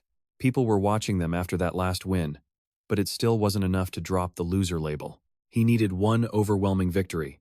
A win like that would force everyone to change how they saw this team. Strang smiled, finally catching on to Luen's real plan. Luen looked up, adding that they also needed to prove their worth to the King of Magic. Meanwhile, inside the dome, a serious meeting was in session. The Flame King, Tron, watched the clash through a crystal ball. He remembered Ardell was one of the 11 human candidates. That child was born with immense talent and could use mana by instinct, which made his magic evocation disorder even more tragic. An Ignite representative fired back, wasn't it Tron himself who wrote the kid off as useless?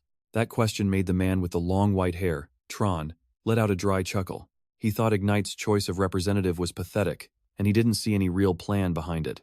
The Ignite rep just closes his eyes, totally confident, and tells Terran to watch for himself.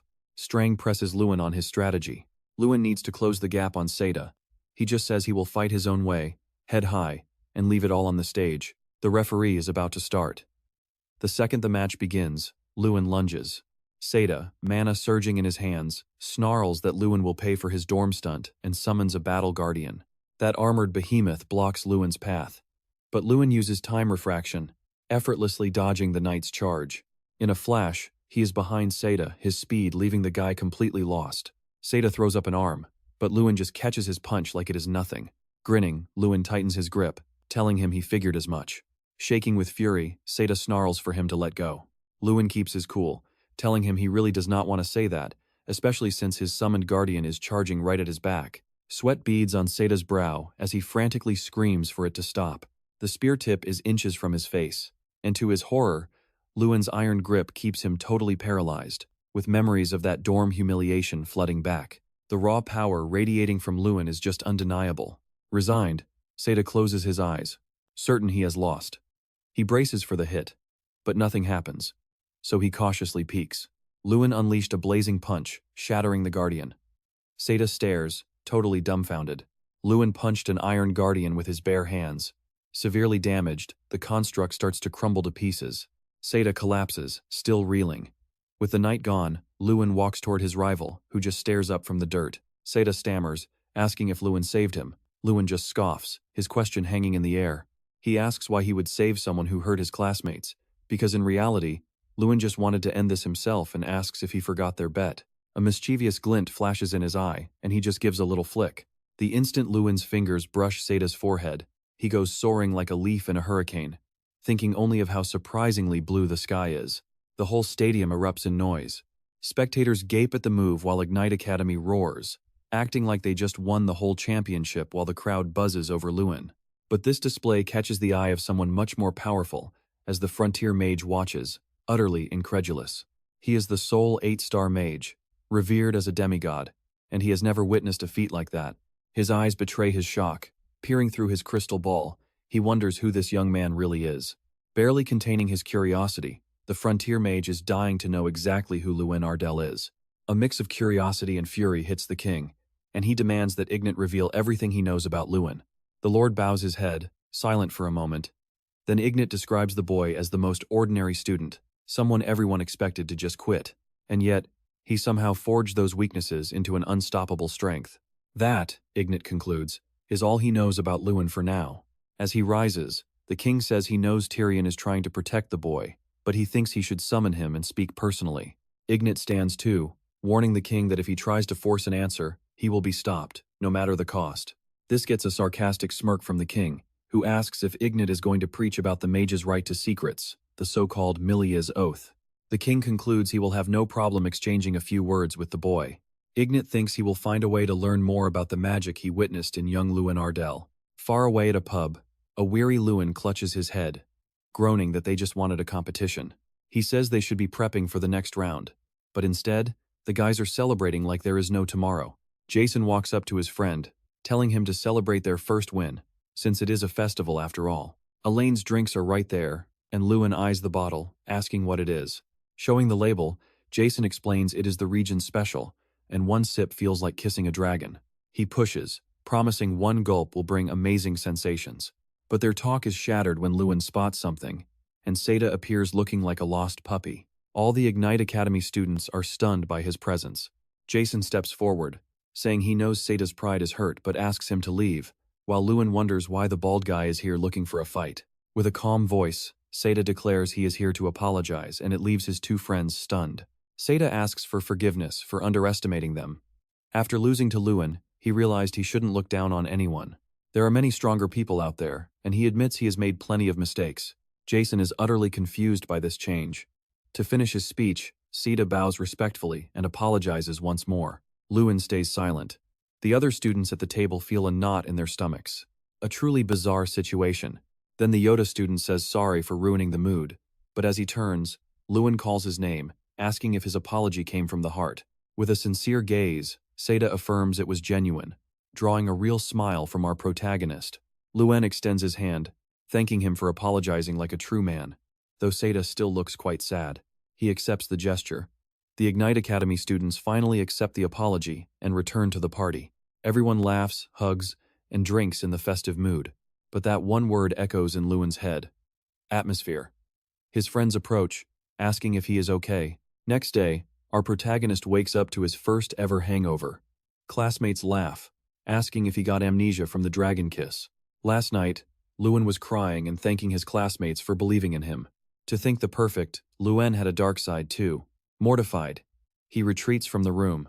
This drink causes emotional breakdowns, so Luen decides to avoid it. As he walks, he hears his name called.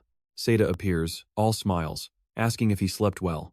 Flashes of yesterday flood Luen's memory, and he is shocked that the bald guy isn't embarrassed at all. Quickening his pace, Luen just wants this to end. Suddenly, he runs into Professor H. Heil. The master comments that trouble always follows him. Luen asks if the professor knows something, but he denies it, saying someone wants a word with him. The dean is worried, calling the person dangerous and cunningly masked. The Blazing King Terran wishes to speak with Luen. Professor H. Heil urges Luen to be careful, as Terran is a very mysterious man. People who hide secrets tend to be dangerous. Apologizing, H. Heil says that is all he can reveal. After today's competition, the master will talk to the boy. Luen's teammates are hyped about the king's sudden interest. The young man declares they have another reason to win and unveils his plan. The goal: defend what you can, while Luen sprints straight for the goal. In Arrow Ball, arrows soar across the arena. 9 Academy members split into attackers, defenders, and a goalie. Whoever lands the most arrows wins. Despite simple rules, this match demands high-level strategy and tactics, like knowing when to unleash defensive spells, control magic, or the best way to hurl the arrow ball. There is a lot to consider. Usually, it is a wild, high-energy game with tons of shouting. Luen charges at full speed. 2 enemy defenders unleash ice magic, but the young man conjures his firewall spell. Ice and containment magic cannot hold Luen back. From the stands, Seda cheers wildly for his friend. His schoolmates judge him for being so chummy with the Ignites, but Seda explains that real men become friends after a fight. A friend notes there wasn't a fight, but Malieri glares him silent. Malieri figures it is best to let it go and not mess with Luen. After facing Luen Ardell, the young man is convinced he is part of the new generation of mages. Like Irene and Dalian, Luen manages to be even better than all of them. And Luen is not just incredibly strong. He possesses a sense of leadership and tolerance, making the bald guy grateful to be his friend. The Yoda need to start strategizing. The opposing captain yells to stop Ardell. Defensive players do everything they can. So far, Luen has been weaving and slipping past every block while sprinting at top speed. He gets right up to the enemy students and asks if they are done, because now it is his turn. Suddenly, a giant wall of ice erupts.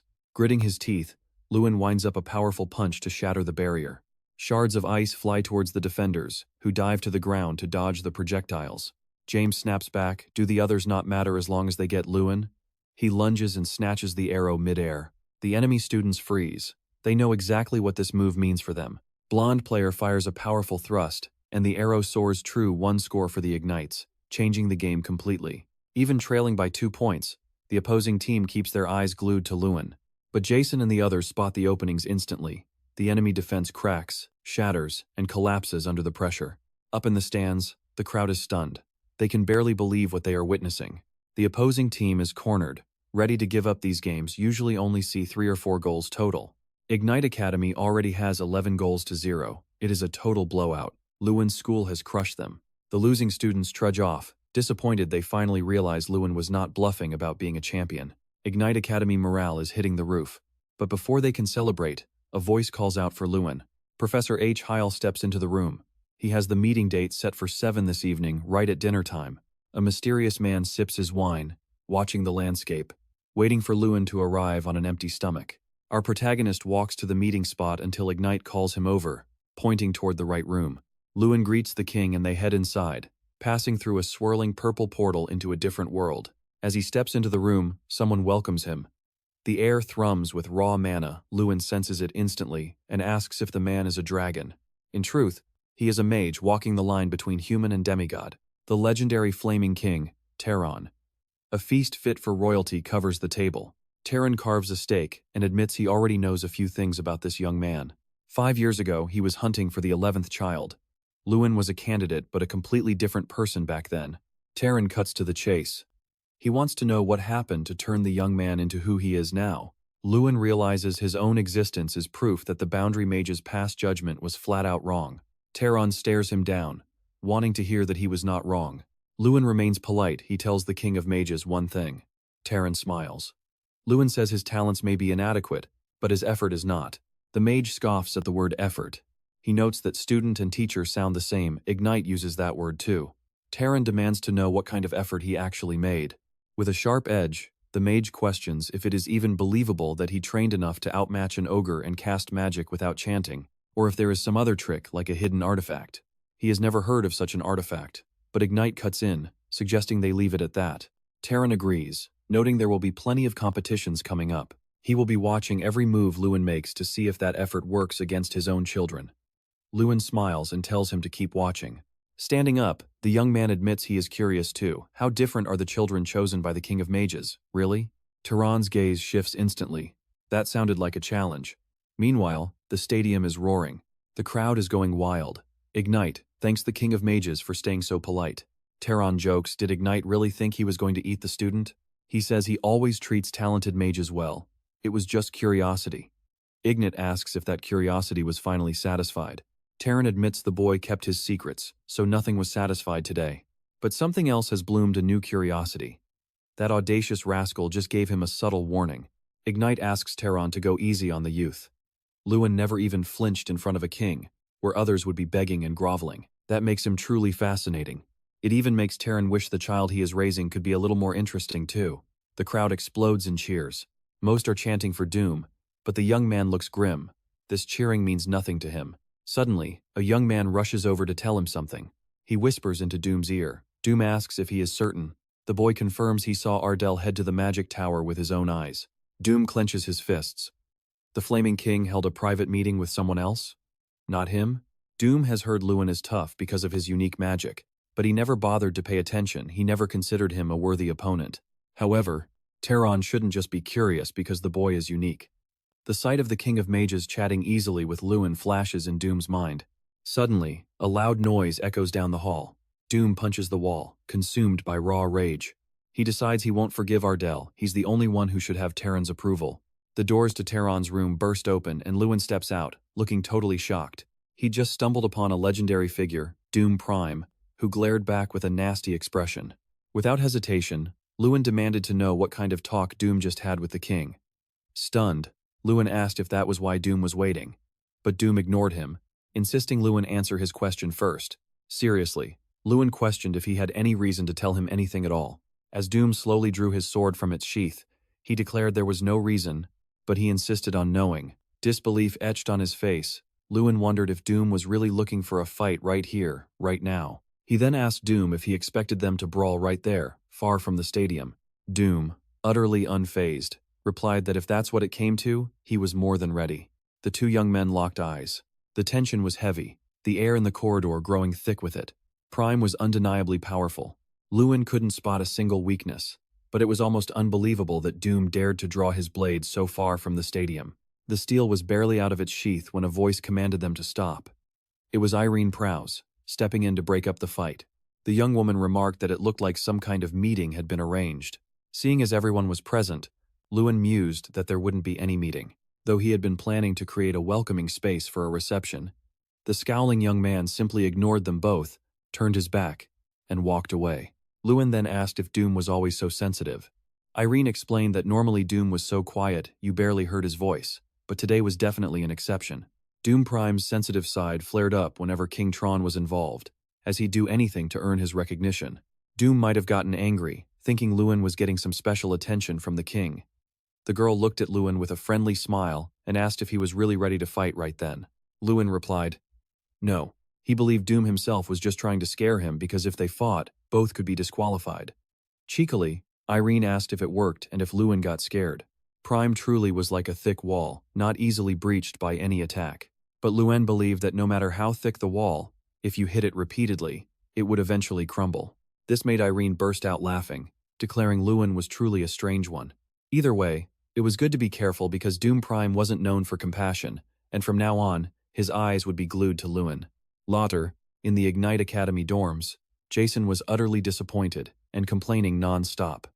Luen tried to console him, saying everyone gave it their all. Hankus added that tying for 4th place in the team competition, even without their main representative, was nothing short of miraculous. It was a shame their winning streak ended, but even so, it showed their defiance against the Global Academy. The individual competition was about to begin, and Hankus asked what Luen planned to do. Smiling, the team leader declared he would definitely win. Taking a sip of his hot chocolate, Luen confirmed he needed to secure 1st place. For now, Luen's individual ranking was tied for 1st place. Irene, Cherky, Dillion, and Doom were all incredibly strong competitors. The next challenge was the Battle of Survival, and all 32 representatives were headed to an artificial island. 1st place earned 32 points, while last place got a mere 1 point. Since points determined the ranking, this competition could cause massive shifts. Hankus believed his friend could do very well, but asked if Luen shouldn't be preparing like the others. The other representatives were already forming alliances. In this competition, forming alliances for survival was not only possible, but considered a valid strategy.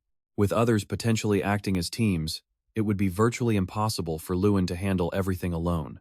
Hankus suggested Luen try to join the column. One person had come to Luen's mind from the start, but there was no guarantee she'd want to team up. Even if it were possible, Luen remained deep in thought. Suddenly, Seda appeared, asking to form an alliance with Luen. Luen had forgotten, but Seda was a powerful ally. The two rushed off, agreeing not to betray each other mid-competition. Seda was honest, making him a good choice for a teammate, but they needed to hurry. They had one more person to recruit. Word spreads fast. The girl is demanding, refuses to team up with anyone. The academy shield, draped in flowers, shifts in the breeze. Seda stares, shocked. Luen actually came up with this? Still reeling, Seda knows Irene is an absolute powerhouse. He asks if they're even friends. He gets pumped about teaming up, but Luen warns him to cool it. They haven't even asked her yet. Everyone else just gets rejected. It feels like a total setup for a confession, but the door swings open. Irene tells them to pipe down. She was watching them the whole time. With a sly smile, she asks if they should go over some strategies. The three get to work. Luen confirms the biggest group they're facing has 14 people. Dalian Malsin leads them, a total genius, always sitting in the top 5. He's a master of light and divine magic. Seda sighs. Dalian is going to be their toughest headache, but our protagonist shakes his head. There's someone worse, Doom Prime, and he's got a personal grudge against him now. The tournament content, you see, changes based on how each competitor performs. Far off, a flying boat cuts through the clouds. A man barks out, "Is everyone wearing their armor?" Once the armor's durability hits 0, you're automatically teleported out. Eliminated. The transport is closing in on the tournament island. The competitors file out. Seda is trembling, shaking like a leaf before the whistle even blows. 72 hours. That's all they need to survive. Tension spikes around Doom Prime. Everyone is terrified to be near him. He prefers working solo, but watch out, he's dangerous. Now, the students just need to catch a boat to the main island. Inside the small vessel, the guys drift through a blue portal and vanish into a new environment. A barrier starts shrinking. The safe zone is closing in. They need to find cover before it's too late. The island is a maze of thick vegetation and endless trees. After a little trekking, one of the boys starts complaining about hunger. The bald guy doesn't mean to talk back to the leader, but he mentions they should have grabbed the food at the entrance. Looked delicious. Irene teases him. She reminds him he's the one who insisted they ambush opponents first. But a sudden noise cuts the argument short. A massive explosion rocks the trees nearby. Seda wonders if the fight already started. The bald guy's moment has finally come. Forget the food. Their prey is already right beneath them. A group of clueless students wanders through the forest. One complains that the food is too heavy to carry. Walking is a nightmare. A blue beam of light streaks through the air and slams straight into the boy carrying the heavy pack. Chaos erupts. Screams echo as everyone realizes it's a surprise attack. He starts charging his magic. Seda shouts that he's been waiting for these rascals and hurls his iron spear spell at the targets. Meanwhile, Irene readies her own move, a massive ball of mana hovering over her head. That's the legendary 5th level ice magic. A freezing, brutal blizzard tears toward their adversaries. Classic Irene prowess. She conjures that kind of raw power without even blinking. Mid-attack, Seda spots a blow coming for him. The students finally realize it's a 3-man ambush and Irene is leading it. They fight back, pushing forward, blocking whatever they can. These opponents are elite mages. Don't forget, they're representatives too. Seeing the opening, our protagonist jumps into the fray. He drops from the trees, the sound catching the boys' attention immediately. One looks up, spots a bush, and fires a spell, screaming that the enemy is right there. Our hero narrowly dodges, activating his time refraction ability. He weaves through their attacks, preparing a counter. A kick to the stomach sends one boy flying. Another starts casting a binding spell. Luen fires back with a massive fireball. The boys see the mana about to blow and scramble for cover. One tries to flee, but the ground crumbles beneath him. Seda signals the protagonist to finish it. Our hero appears right behind the fleeing boy, energy ball primed. The impact is blinding. The poor kid doesn't even stand a chance. He hits the dirt. Lights out. The space around him warps, and his body begins to flicker and fade, teleporting him far away. His partners watch the chaos unfold. Now, it's just 4 against 3. Fear takes hold and the last boy surrenders. Our trio of mages just hit the jackpot, plenty of supplies for everyone. It is not just fruit. There is meat for a real feast, enough to keep the heroes fed for 3 full days. Suddenly, a blast echoes nearby, making Seda jump. That is right where Dalian's group was headed. Taking on 10 people at once? That is a sight you do not see every day. They call it a bottleneck. Mages with that kind of raw power are incredibly rare. The bald guy is shocked, noting how much Luen has evolved. But Luen is only focused on the terrifying power of Doom Prime. Late afternoon, and the door to their rooms slowly creaks open. Sunset light streams in. The area seems clear, so the boys seize the chance to relax and stretch their legs. Seda considers cooking up a meal, but the scent is too risky, so they scrap the idea. Irene asks how Luen knew everything would play out exactly this way. Their plan was simple. The central village is the only spot big enough for such a crowd. They figured Dalian's team would settle there, and Doom Prime would follow in their footsteps. Irene questions if Luen is being reckless, venturing toward such a massive group all by himself. Luen is sure of it. To win solo, you have to rack up as many kill points as you can. Points rack up with every opponent eliminated, making this a solid plan for victory. Luen sheepishly admits he is just thinking through the situation from the other side. Besides, Prime wants the Blazing King's eyes on him, so he is definitely playing it risky. Irene watches him, finding the whole setup a bit strange. Regardless, the trio decides to take turns keeping watch over the area. Night falls under a full moon. Luen is asleep, but a voice calls out his name. Irene says someone is looking for them. Luen peeks out the window. A hooded figure is lurking outside. Irene checks just one person. She thinks the stranger has no idea they are inside. Luen is not so sure. He asks Irene to wake Seda and warns her he is holding the door. The visitor creeps across the grass, moving slowly toward the entrance. Our hero crouches behind the door, ready to strike. Since it is only one person, it might be exactly who Luen expected. The door swings open and the stranger steps inside. Luen waits, hidden completely out of sight. He lunges, grabbing the man by his hood and throwing him forward, sending him crashing down. He pounces instantly, clamping a hand over the intruder's mouth to kill the noise. Irene strikes, lighting the room with a spell. Seda identifies the guest. It is another representative named Kalis. The boy apologizes, claiming he had no clue the place was already taken. To be safe, Luen asks if he is truly alone. The boy confirms.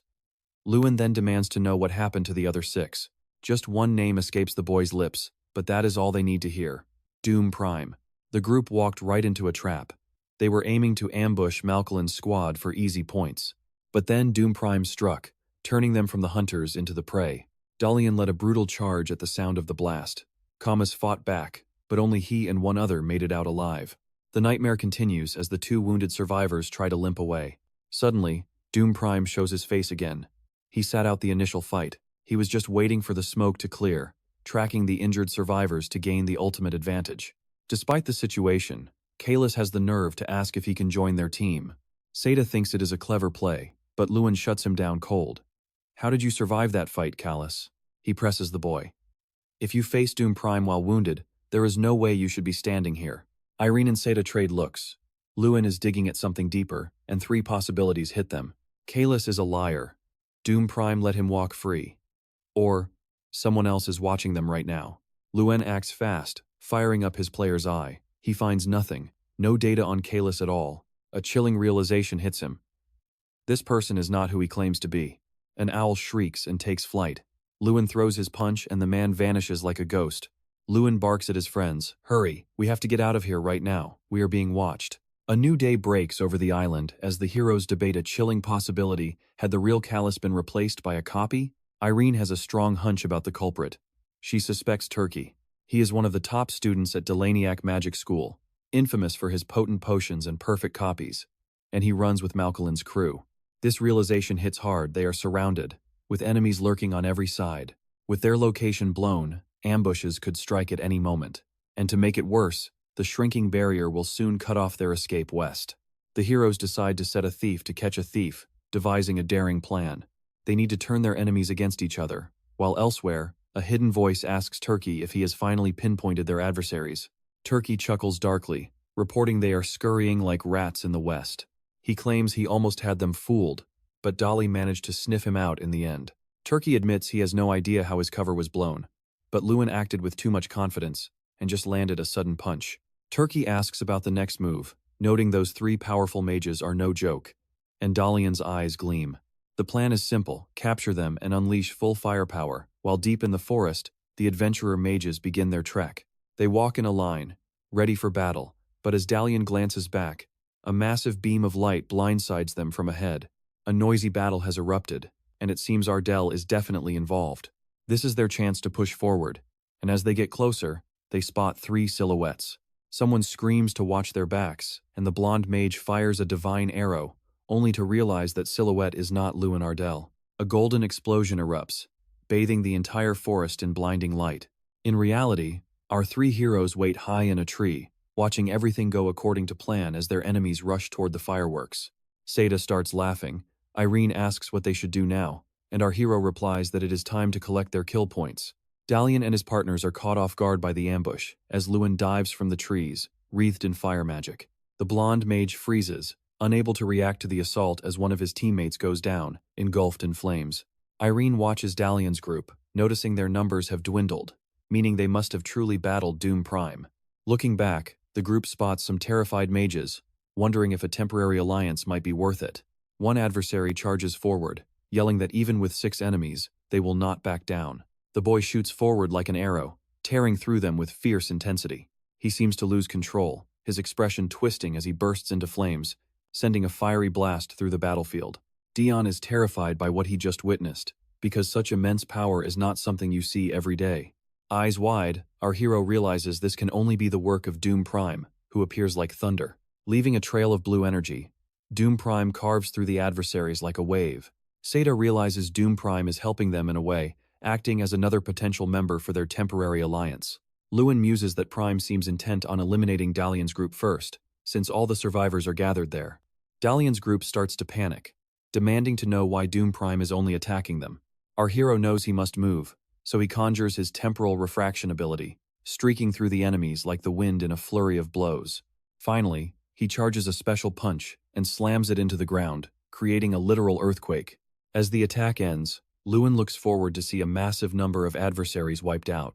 There stands the dreaded Doom Prime, who strides past him without striking a blow, but calls his name and vows to eliminate him personally later. After that, he continues attacking the other opponents still standing.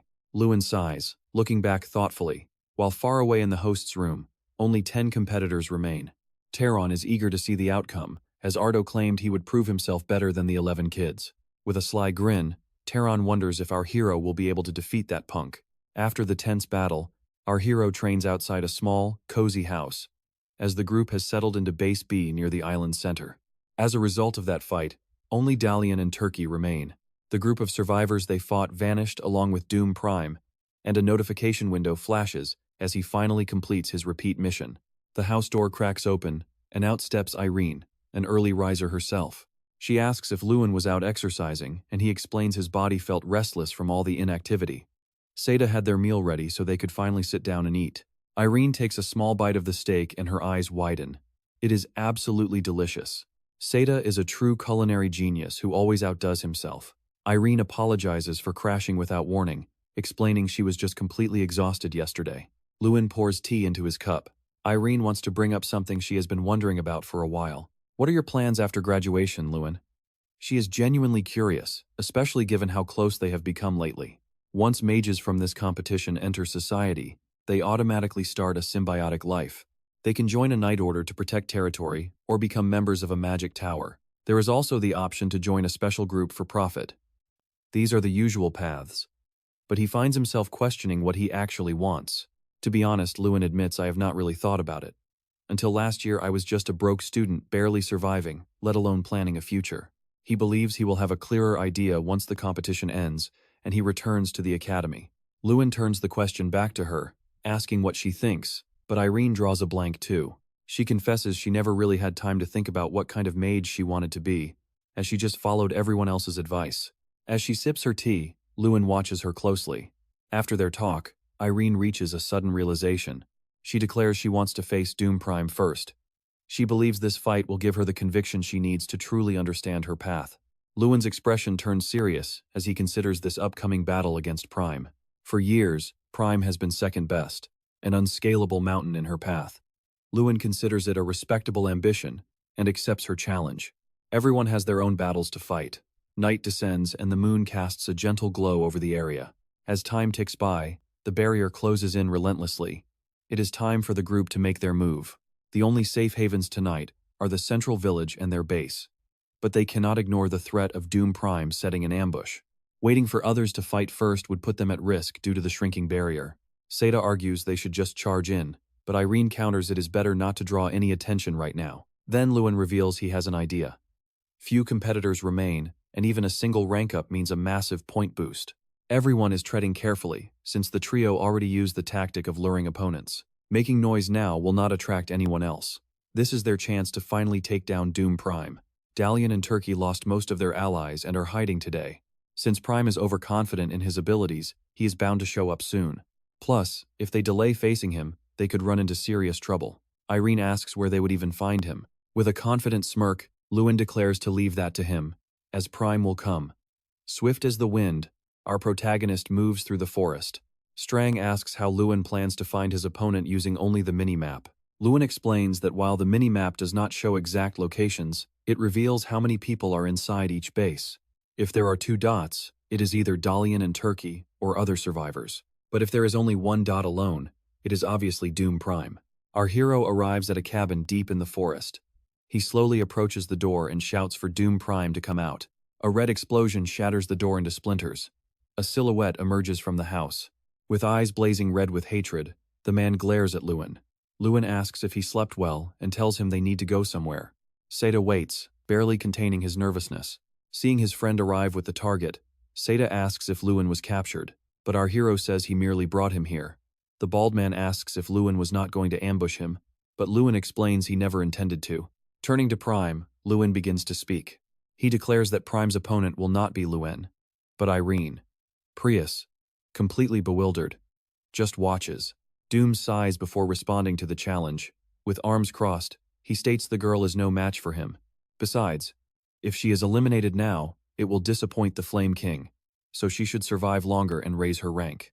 But with a firm voice, the young woman says that is not her goal in this competition, as her main objective is to defeat her primary rival. Memories of Irene surface, revealing how nervous she gets about losing to Doom Prime every year. There seems to be something related to her family too, but Irene prefers not to answer many questions. This way, She must have found a way to handle the pressure, gaining confidence in the kind of mage she wants to be. Luen watches his friend unleash her powers in this decisive battle. As she charges her mana, Irene is sweating and visibly apprehensive. Then, she unleashes her Ice Storm magic. Doom Prime takes a defensive stance as the attack hurtles toward him. The spell slams into the surface, triggering a blinding surge of blue light that swallows the entire area. Irene's expression hardens. She realizes this is like a black hole devouring a star. Prime's counterspell erupts. A defensive dome cracks wide open, crumbling into shards that fly everywhere and reveal Doom Prime, totally unharmed. Even without a single scratch, Prime looks pretty agitated. Sweat beads faster on Irene's face under the mounting tension. Seda gets worried and asks Luen if they can really leave their comrade like this. Luen feels just as uneasy, and as he readies a powerful sword strike, Doom Prime charges his opponent at full speed. He follows up by launching a scorching fire spell right at Irene. She knows there is no way she can dodge that attack. Then, breaking their agreement, Luen throws himself in front of the incoming fire. He declares that while he agreed to let her attack first, he won't stand by and let him finish her off. You can't abandon a valuable comrade for the sake of a win. Luen steps forward and taunts Prime, shouting for him to come and have some real fun. Prime mocks him, asking if he wants to face him alone or join the muscle-bound teammate behind him. Seda immediately takes offense to the nickname. Luen replies that he will handle this solo, claiming 2 people would be overkill against Prime. You see, Luen learned how to counter swordsmen from Sir Jolter for a night. His legs are everything, and they do more than just power a strike. They let him predict every single move an enemy makes. The secret? You have to watch the opponent's feet. Luen keeps his eyes locked on Prime's stance, waiting for that one opening. The instant he sees it, he knows it is time. Luen ducks under the rival blade, dodging the strike with a perfect maneuver. But suddenly, something blindsides him. Prime's sword releases a wide scarlet spell that catches Luen dead on. Doom Prime reminds him that he isn't just a knight, he is a mage. Most people claim magic swordsmen don't exist, but that's only because they've never met someone like him. Without letting up, Prime keeps the pressure on. Luen dodges blow after blow while the swordsman taunts him to actually fight back. This is totally uncharted territory for Luen. He has never faced a monster like this usually. Fighting a mage means closing the distance to exploit their long casting time. But this guy bridges that gap by turning his own sword into a weapon. Luen plants his feet, only to realize he's been wounded in the leg without even feeling it. Doom Prime calls this ability Radiant Impact. That wound is going to drain Luen's movement until he is completely stuck, just like Irene. After that cold explanation, Prime decides to wrap this up, and a massive beam of violet light tears from the ground. The earth all around them pulses with complex, glowing magical patterns. A pair of black wings burst from Prime's back as he conjures a massive spell. Irene and Seda gasp, their faces showing pure terror for Luen. Luen knows exactly what this is, a 5-star spell, the dreaded devastating wings of the demon. The impact hits like a literal hurricane, tearing through the area while trees thrash wildly in the gale. Irene has to anchor herself to keep from being blown away, while Seda starts getting dragged off by the winds. Prime stays in his casting stance, unleashing destruction everywhere. By pure luck, Luen manages to dive behind a huge boulder. He realizes now why Prime is the reigning champion of these festivals. With his teeth, Luen rips a piece off his sleeve and ties it around his leg as a makeshift tourniquet. But as he does, he notices something. The ring he bought from that antique shop is glowing on his finger, right as a crater of ruin forms around Prime. Prime had some expectations for Luen, but honestly, he is just plain disappointed. As Luen crawls out of hiding, he admits one thing: his opponent is truly formidable. For a heartbeat, Luen feels like he is staring at an unmovable wall. Prime sneers, asking if he's ready to give up, but that isn't in the cards. Too many people believe in him, and that trust is fueling his resolve to break through this wall. Prime thinks Luen is straight up insane for his persistence, and vows to teach him a lesson and shut his mouth for good. But before Prime can strike, Luen fires off the ghoul's fury spell.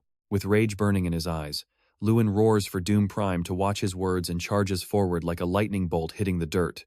Prime knows if Luen doesn't dodge this, he's dead, but nothing is going to slow down that iron will.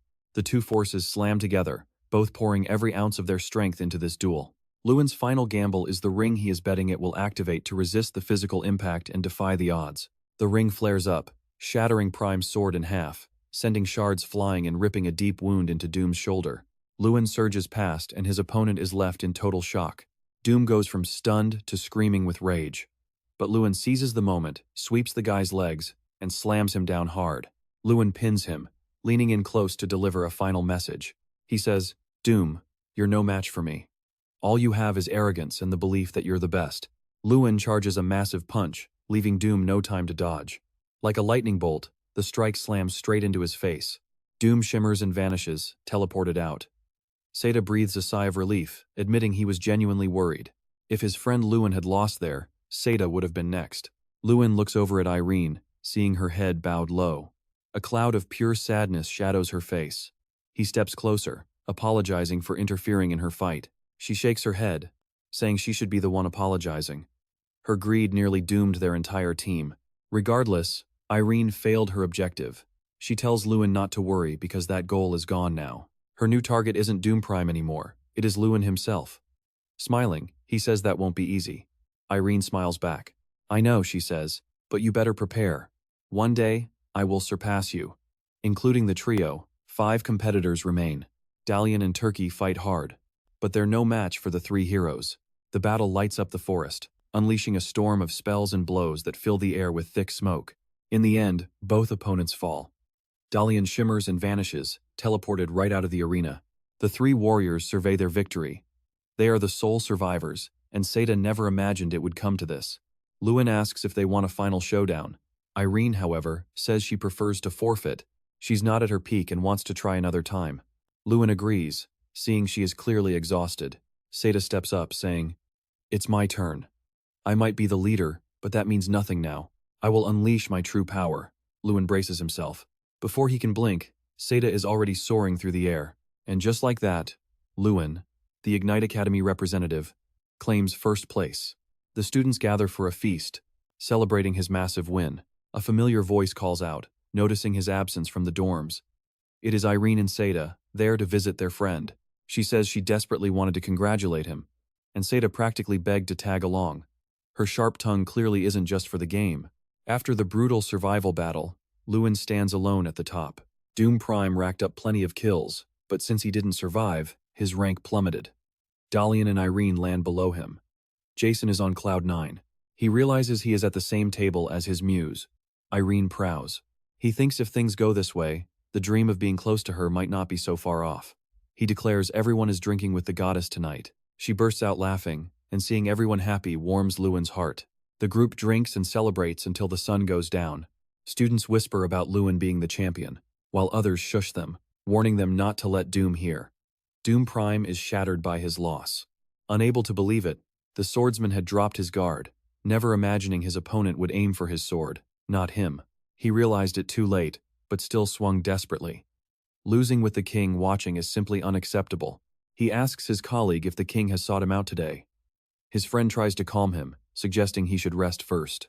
Doom wants to be alone, so his friend respects those wishes. Staring into his locker, Prime remains silent. A strange aura begins to emanate from him. The party is in full swing. Everyone is certain a new generation of mages is rising with Luen's victory. From above, Dean Ignite watches everything. He expected his student to do well, but never imagined a feat like this. For Terran, Luen's victory is a blow to his dignity, especially facing that brat's smug face in the hall. The dean is surprised and asks if the hall is ready yet. The festival is drawing to a close. A few days pass since the battle. In the end, Ignite Academy ties for 3rd place. A true miracle for the so-called Academy Mongols. Only the final individual competition remains. Our protagonist is brimming with confidence, a real smile on his face.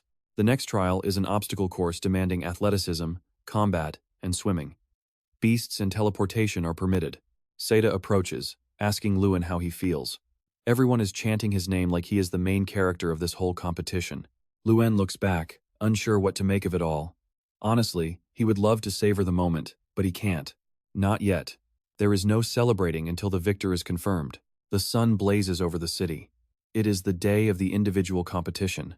Seda, the bald man, declares he will not go easy on his friend. Pointing his weapon skyward, the judge roars for everyone to prepare.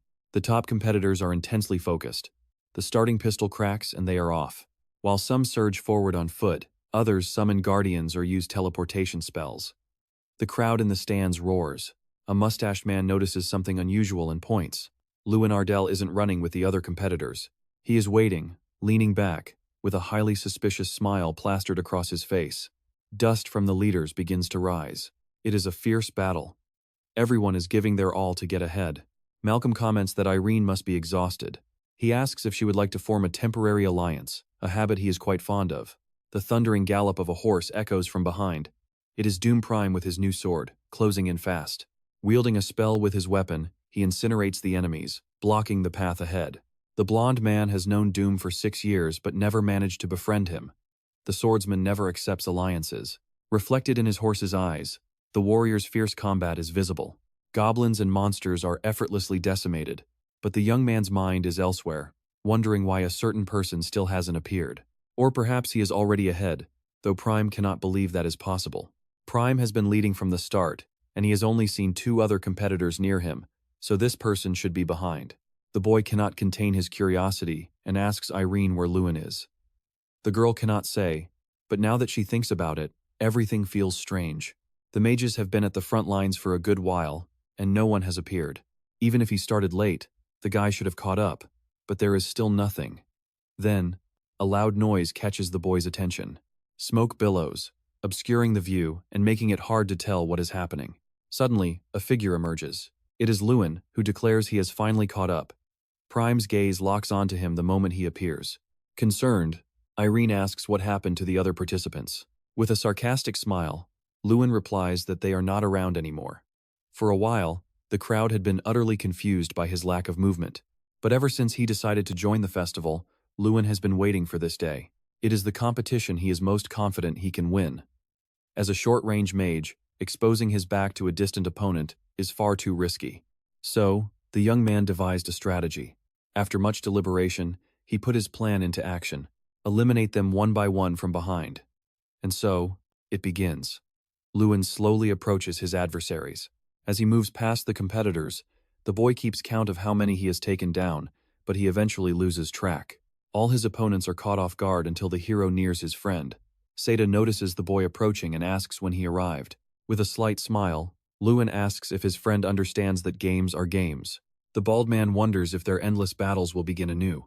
And while apologizing, Luen lunges at his friend, kicking Seda's iron guardian with force and sending it flying upwards. Seda is swept out of the competition. Shocked, Irene asks if the boy has eliminated everyone. Luen replies that some might be trying to get back into the race, but for now, there are no more intruders. The hero's gaze meets Prime's. The swordsman declares with a firm voice that this time their clash will be different. Our protagonist approaches the group. Prime declares he would love to point his sword at Luen right now, but reminds him that others are still pursuing them. A flaming horse aura erupts around Prime. As it materializes, he mounts his battle guardian. Wishing to meet the protagonist further in the competition, Prime departs, leaving the others behind. Dalian asks Prime if he plans to force his way through, as that area is full of traps. Luen merely watches his rival distance himself with a neutral expression. By now, the castle is riddled with traps guarding its treasure. It is a dangerous place where anyone could be severely injured if they act recklessly. The safest way to proceed is to disarm the traps. It is a perfect opportunity to test a mage's wisdom and crisis management skills. However, disarming traps takes a lot of time. Luen considers using Draw's method and just destroying them all. Still, it is impossible to destroy a wall as thick as the castle's. Luen sets his sights on the oldest sections of the ruins. Using his player vision, he scans the walls until he spots a weak, corroded brick. This is it. Luen winds up and throws a heavy punch, aiming to smash right through. Dalian thinks the move is reckless, but Irene just smiles, knowing exactly what to expect from him. The blonde man sighs, admitting their bond is clear, but this feels like taking things too far. While Dalian keeps judging the plan, Irene yells for him to look. The wall is already cracking open. Dalian shouts, completely stunned by the result. Irene just laughs. Then Dalian sheepishly asks if he can tag along through the new shortcut. Luen offers a sly grin and shakes his head, immediately starting to patch the hole back up. Dalian is left stranded. Strang watches, floored that Luen broke through with only 2400 strength, leaving only him and Doom Prime in the lead. Luen closes the gap, but Prime is already rushing, taking a hit from a trap arrow in the process. Luen sees his rival is desperate, but then the timer on Prime's summoned horse starts ticking down. If this race comes down to raw speed, Prime stands zero chance against Luen. Enraged, Prime swings his blade, but Luen dodges with ease, grabs his opponent's coat, and drags him into the final stretch. Both of them tumble off the cliffside, plummeting into the icy water below. Luen breaks the surface. Catching his breath, the plan worked perfectly to keep Prime from using magic to climb. He tries to swim for the shore, but jagged chunks of ice begin to clog the water. It is Prime's magic, so Luen shouts at him to cut it out before someone gets hurt. Soon, the freezing magic traps the protagonist in a solid block of ice. Prime strolls over with a smirk, mocking the idea of safety during a competition, and says it is time to get going. Luen is pinned, but he begins to channel fire magic, heating the core of his body. The ice cracks, shattering into pieces while Prime gallops toward the finish line on his horse. Prime turns around, and Pale's Luen has already caught up with the stadium just ahead. Luen stops holding back, pushes his speed to the limit, and takes a massive leap. Mid-air, he teases Prime about a rematch, but the rival knows he is in no shape for that now. Luen lands with a heavy, dust-kicking thud. The crowd in the stadium gasps, squinting to see who is leading until one man spots a silhouette and screams. Doom Prime's Battle Guardian charges through the arena entrance. Tension fills the air, but when the big screen flickers to life, Prime is shown collapsed while Luen stands tall. It looks like Prime pushed his body too far through those traps. After claiming safety did not matter, he now lies on the ground, completely unable to move. Luen walks past, looking down at his rival, and whispers those same words right back to him, time to get going. Cheers shake the stadium as the awards ceremony begins. Luen takes home both the survival battle and the triathlon, sweeping the individual events and the overall top score. The crowd roars his name, calling the former failed student the Mage of a new generation. Their voices hit him hard. Everything clicks into place, the years of suffering, the dark cave, the endless training. It was all worth this moment. Standing in the light, he finally reaps the reward for all that effort. He raises his arms on the podium, truly grateful, praying that this support never fades away. Night falls, and carriages full of high-ranking nobles roll in for the celebration. They are all there to meet Luen, but he is already bored and just wants to head back to the academy. A familiar voice cuts through his annoyance. Irene, looking stunning in a white gown. She points out that the situation is weird. Luen figures his grumpy mood and plain clothes are keeping them at a distance. Irene nods, but admits she heard something else. Nobles usually jump at the chance to network, so their silence is deeply suspicious. She heard someone finally claimed him, a man powerful enough to keep every noble away. Luen was intrigued. Who could it be? Before Irene could answer, an elder shouted that the banquet was starting. 32 representatives followed him toward a table piled high with food. The dinner with the Blazing King was a feast fit for an emperor. But the banquet was just a cover for a student evaluation, a true guillotine for the weak. Luen noticed empty seats. He expected only the king, but there were 2 spots of honor. Then the organizer appeared and announced their arrival. Respectfully, everyone rose to their feet. When Terran walked in, people bowed and called him the Lord King of Flames. The title disgusted Luen, yet he was surprised to see a mysterious figure ignoring the honorifics entirely. This newcomer just mentioned he hated interrupting dinner. He looked sharp, impeccable suit, fine hat. Luen wondered who he was. Before he could even process it, the whole room bowed deeply to the crown prince. Luen stood there in total shock. The atmosphere turned icy. The students looked miserable, not knowing how to act. Luen stayed silent. Terran broke the tension, asking if 11 students really couldn't defeat Luen once. Was the gap actually that wide? It was shameful. He sounded disappointed to even call them his children. Doom Prime bowed his head, voice trembling, and declared he would never show his weak side again. Incompetence is just an excuse, Terran spat. The festival proved that a dragon can rise from even a small stream. It was incredibly awkward. The whole banquet felt like a trap just to humiliate the students. And the Blazing King wasn't the only one making Luen uneasy. The newcomer had been staring at him since the moment he arrived.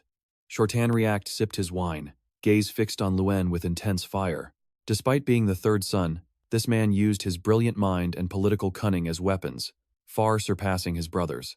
He was a perfectionist, a master of both literature and martial arts. Irene's warning echoed in Luen's mind. He realized this prince must be the powerful protector she mentioned. Terran asked how Luen felt about winning the festival. Luen knew it was a loaded question. He swallowed hard and said he felt uncomfortable, which clearly took the king by surprise. Luen explained he was happy with his performance, but hated seeing his success used to diminish the other students. A ripple went through the room. The entire vibe shifted.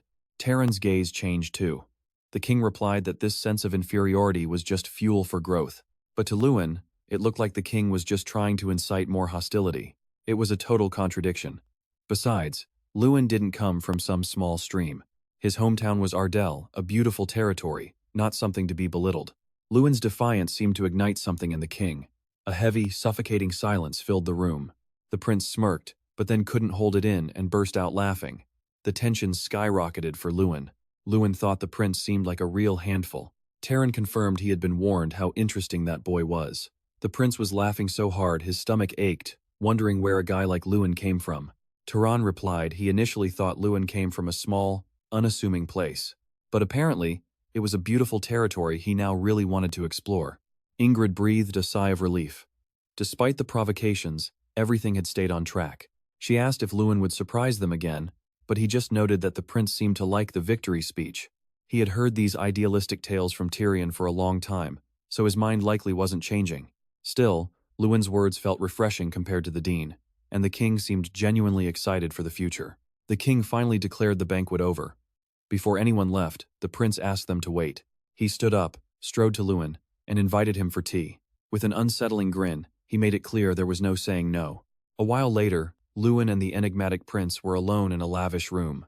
Luen knew the prince didn't bring him there just to offer congratulations on the victory. The noble calls out, cutting through Luen's thoughts. He demands Luen serve him from now on, and this time, he says, there is no refusing.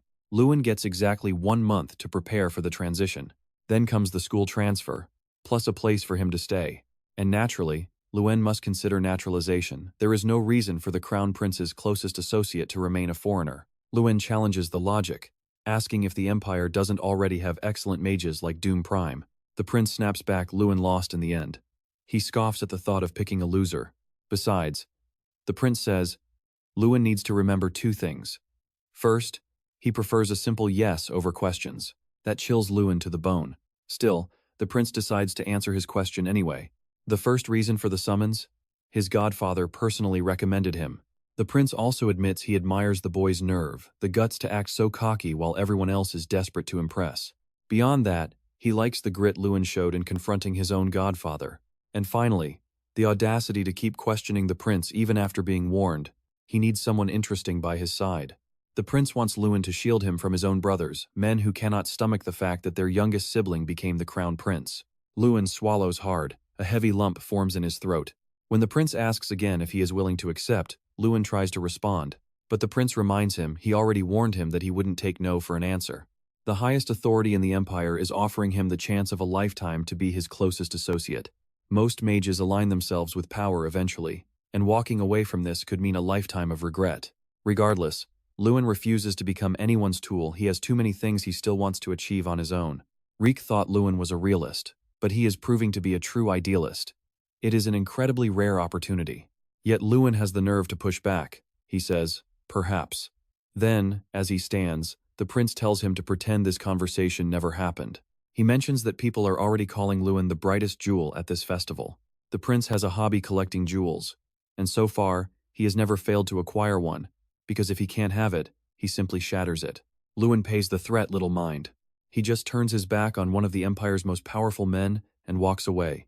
Later, he leans against a pillar, lost in thought. Those final words were definitely a threat. Luen wonders if he made the right call. Just then, 2 friends appear. Jason jokes, asking if Luen vanished for some kind of secret date. In a luxurious room, the prince muses on the young man his godfather recommended. Their talk was unproductive. Even a direct threat proved useless against him. Tyrion asks if the prince will give up, but he flatly refuses. His godfather knows how much he loves to collect things in the end. Luen Ardell will still be his. The prince has already decided. The sun is setting, and our hero continues his routine training. With sheer determination, he knocks out today's mission just like the rest. Lying on the grass, exhausted, Strang comments that his body is improving every day. Luen snaps back that he doesn't want to hear that from a man. The little bear shoots back, claiming she is a woman. Surprised, the boy sits up and asks how an incarnation can even have a gender. The creature simply states she was born that way. There is no reason they shouldn't have one besides. He never even asked. They shower together, even though Strang claims there is not much to see anyway. This implies Strang has been looking where he shouldn't, but Luen's anger turns into a small smirk. He starts to stand, declaring he will go on ahead, and that the little bear is banished for such a joke. The scene shifts to the station, where students board the iron train. Jason bids a warm farewell to his friend, who retorts that there is no need for such dramatics. Nobody is dying, after all. The train puffs smoke, announcing its departure, and our protagonist watches his friends leave. A boy in a trench coat approaches, stating it is time for them to depart as well. As the festival victor, our hero must travel to Raverdeen to fulfill his obligations, accompanied by a bull-cut mage named Street Cat. The man's level is so high that Luen cannot glean any information using his player's gaze. That meant he had to be on par with the academy professors, maybe even higher. The mage with the bowl cut explained he first needed an audience at the Imperial Palace. But the guy spoke so stiffly that Luen asked him to ease up, since he was only 16. Street Cat shot back that he was perfectly comfortable. The kid realized this guy was just incredibly meticulous. After the palace, he'd head to the magic tower to be selected by an artifact. It depends entirely on the artifact. Luen wonders if it's sentient, just like Kingram. Finally, he gets his mission. Students don't usually get these, but for a champion, it's basically a coming-of-age ritual. He gets to scan the list and pick his preferred task. But Strang whispers something to him. He glances at the list and makes his choice. A bit later, a massive, magnificent castle appears atop the mountain. This is the Crown Prince's palace. Street Cat bids him farewell, leaving Luen behind before he can protest. The colossal palace doors swing open. The ambitious prince is waiting right there, hands on his hips, welcoming our hero to his empire. Luen is speechless. First, the monarch hands over 10,000 gold as a reward. Reach keeps pushing his offer, saying the palace doors are always open, before Luen moves on. Walking these gigantic corridors is already exhausting. Street Cat doesn't care, just muttering that Lord Topju is waiting. Palace staff clearly lack any sense of humor. The bowl-cut mage asks if he's really set on that mission. Luen says he is, and the man realizes he picked the hardest one possible as the doors swing open. A figure waits in the back. It's Taron, welcoming him in. Over tea, Taron asks why he chose a search mission when subjugation would be way easier. He could just join the Imperial Guards, wipe out some bandits, and call it a day. Taron can't grasp why he'd go to that empty, lost place. Luen remembers Strang's advice. It's the best spot because it's King's Homeland plus. Draco lived there for 100 years. Sky Mountain, north of the Radiant Kingdom, was once the ancient ogre stronghold, but after the Great War, they're all gone. Except for Kingram, it's a ghost town. The exploration mission is considered the hardest because of an insurmountable barrier. No mage or scholar has ever cracked it. Taron, the Blazing King, is burning with curiosity. Maybe Luen is intrigued by the theory that the ogre god's fury turned the place into a sanctuary. He knows nobody else cares about that region. But for him, knowing Dragonia lived there for a century is enough, though he keeps that secret from the Flaming King. Luen just plays it cool, saying he picked it for the challenge.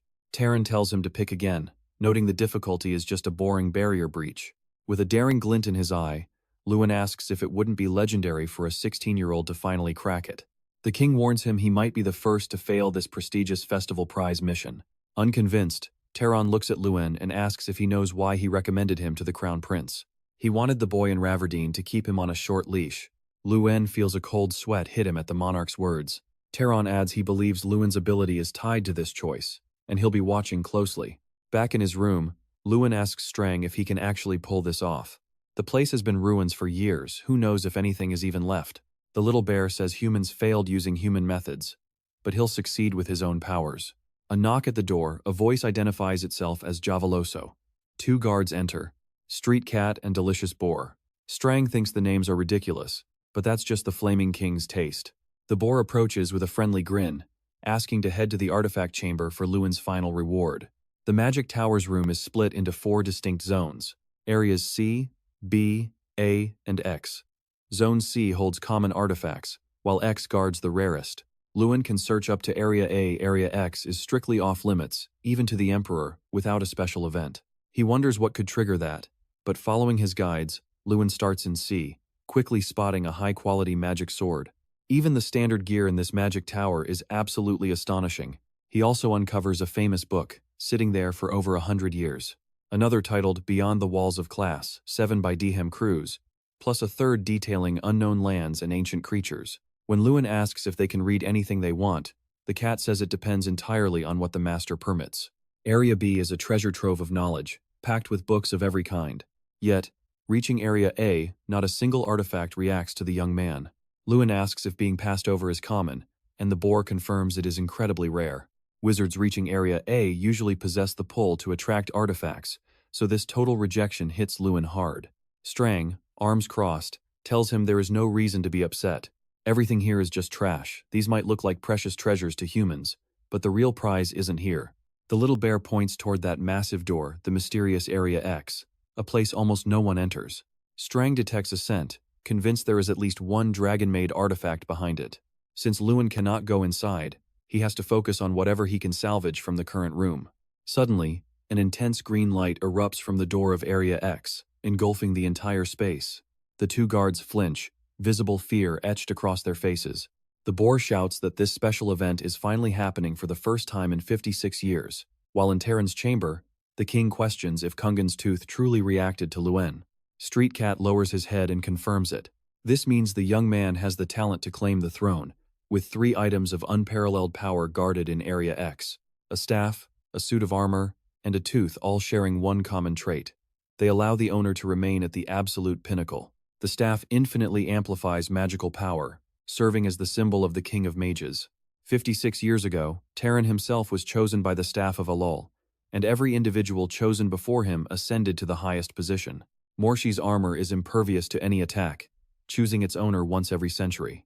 Everyone chosen becomes a legendary knight, but Kungan's molar tooth, belonging to the first ogre chieftain, hasn't selected a master in hundreds of years. This means Luen truly possesses the power to reach the throne. Luen lifts the tooth with shocking ease, an item so heavy 6 grown men could barely move it. It is as if the young man possesses the strength of an ogre himself, and thoughts race through the king's mind. Luen's strange strength, his selection for the Sky Mountain mission, and the undeniable fact that Kungan's tooth has chosen him. Terran urgently requests someone be summoned. With a firm voice, the king commands to summon the Scream Mage, and our hero decides to head west toward Sky Mountain. He has 1 month to finish his mission and gathers all the necessary supplies for the journey. As he packs his things, Street Cat watches him intently. Luen notices the gaze and asks if there is anything left to say, to which Street Cat replies yes and no. As a mage of the Magic Tower, he cannot express personal opinions, so in that sense, there is nothing more to add. However, as a veteran, he has crucial advice. The Magic Tower is kind to those under its wing, but utterly ruthless to those not under its control. Therefore, he must be extremely cautious and doubt everything. Luen takes the advice to heart, and the scene shifts to the ancient Tesharon castle near Sky Mountain. It was built to protect the realm against ogre invasions. Its walls are taller than the capital's, with formidable military might and soldiers clad in heavy iron armor. That is what Luen read in the books, but reality is starkly different. The city is desolate, having lost its original purpose. With the ogre threat long gone, the former soldiers are now just drunks getting wasted in broad daylight. A massive man steps toward Luen and demands everything he's got. Luen just places a hand on the guy's shoulder and shuts him down. He walks off, wondering how this place is so different from the books. A bit further on, a man is fast asleep, snoring like a freight train. Luen stares at him with pure disdain, then asks for permission and wakes him up. The guy apologizes for napping. Luen waves it off and asks where to find a horse. Scratching his neck, the man hesitates. He says there aren't any horses left and this is the only stable in all of Tessin. Strang can't help but laugh. This place is honestly pathetic. For ages there were only flies here, but today customers just keep showing up. Luen tells him to hold on a second. Just a moment ago, the guy said it was empty until everyone rented out the horses. So other people besides the hero have been here needing horses in a town where no one ever goes. That isn't just a coincidence. Suddenly, Luen remembers that tip from the Street Cat. Strang says he's felt off ever since they were on the mana train. Luen glances back, he's being followed. The moment he realized he was being trailed, the young man didn't waste a second. He slipped the attendant a gold coin to warn him if anyone started asking questions. Then he walked the city as a living decoy. It's obvious his shadowers are from the Reek Empire. Maybe the Crown Prince, maybe the Blazing King. Both have reasons to watch him, but meeting either spells trouble.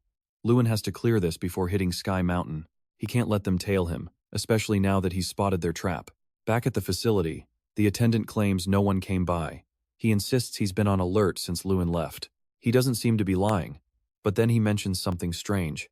There is a 3-minute gap in his memory he just can't shake. High-level mind control can dominate a person, wiping their memory of the time they were influenced. If they scoured the attendant's mind, they already know Luen is onto them. Luen slips into his room and finds a note on his bed. The message says they don't mean him harm. It tells him to stop searching and just finish his mission. Luen is furious. They not only broke into his room but had the audacity to tell him not to worry. Infuriated, Luen tells his pursuers to bring it on. He bursts from the room, leaping out the window across the rooftops. He vaults building to building, moving with total precision until he lands in a clearing. Strang asks what his plan is. Luen checks his minimap and spots the red dots closing in. He's seeing if they'll follow. After all, the hero did take first place in the triathlon. A tiny flaming skeletal head asks the group if they should follow him. A hooded figure looks at the others and remarks that the junior wants to play, so why refuse? He orders them to follow, but keep him alive. Luen races through the city with the figures in pursuit. 3 hooded mages land and tell their screaming leader they've lost Luen Ardell's trail. One of them realizes the truth: the boy is actually waiting for them. A noise echoes from behind a stack of crates. Luen leaps out, charging the figures. Without a flicker of hesitation, he lands a dead-center punch on one man's face. As he pivots to the next target, the struck mage screams and throws up a magic barrier. It does absolutely nothing. The second guy takes a solid hit and collapses instantly. Only one pursuer remains. He starts laughing like a maniac, saying he was curious about Luen, but never imagined he was a complete monster. The hero stands there, deep in thought, wondering who these guys really are. The mustached mage claims the Tower Master sent them to protect him, though Luen sees it as nothing but surveillance. The man enjoyed the display of skill, though. He tears a piece of paper, and the hooded figure just vanishes.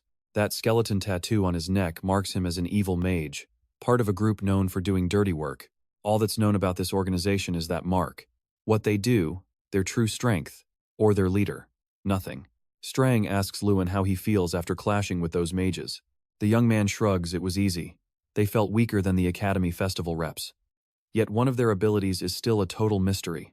That guy used 6th class magic. Definitely not something to take lightly. He needs to stay sharp. The bear asks what his partner plans to do next. Luen intends to make it appear right before him. The very next day, our protagonist sets off immediately for the Sky Mountain. The path is just arid, lifeless rock. But Luen can feel it. He's close. He stops dead as his power circle starts trembling. Exhausted from the long trek, the young man finally realizes he's arrived. The Sky Mountain is encased in a strange barrier. This is where Draka used to reside, but the thing doesn't even budge. How is he getting in?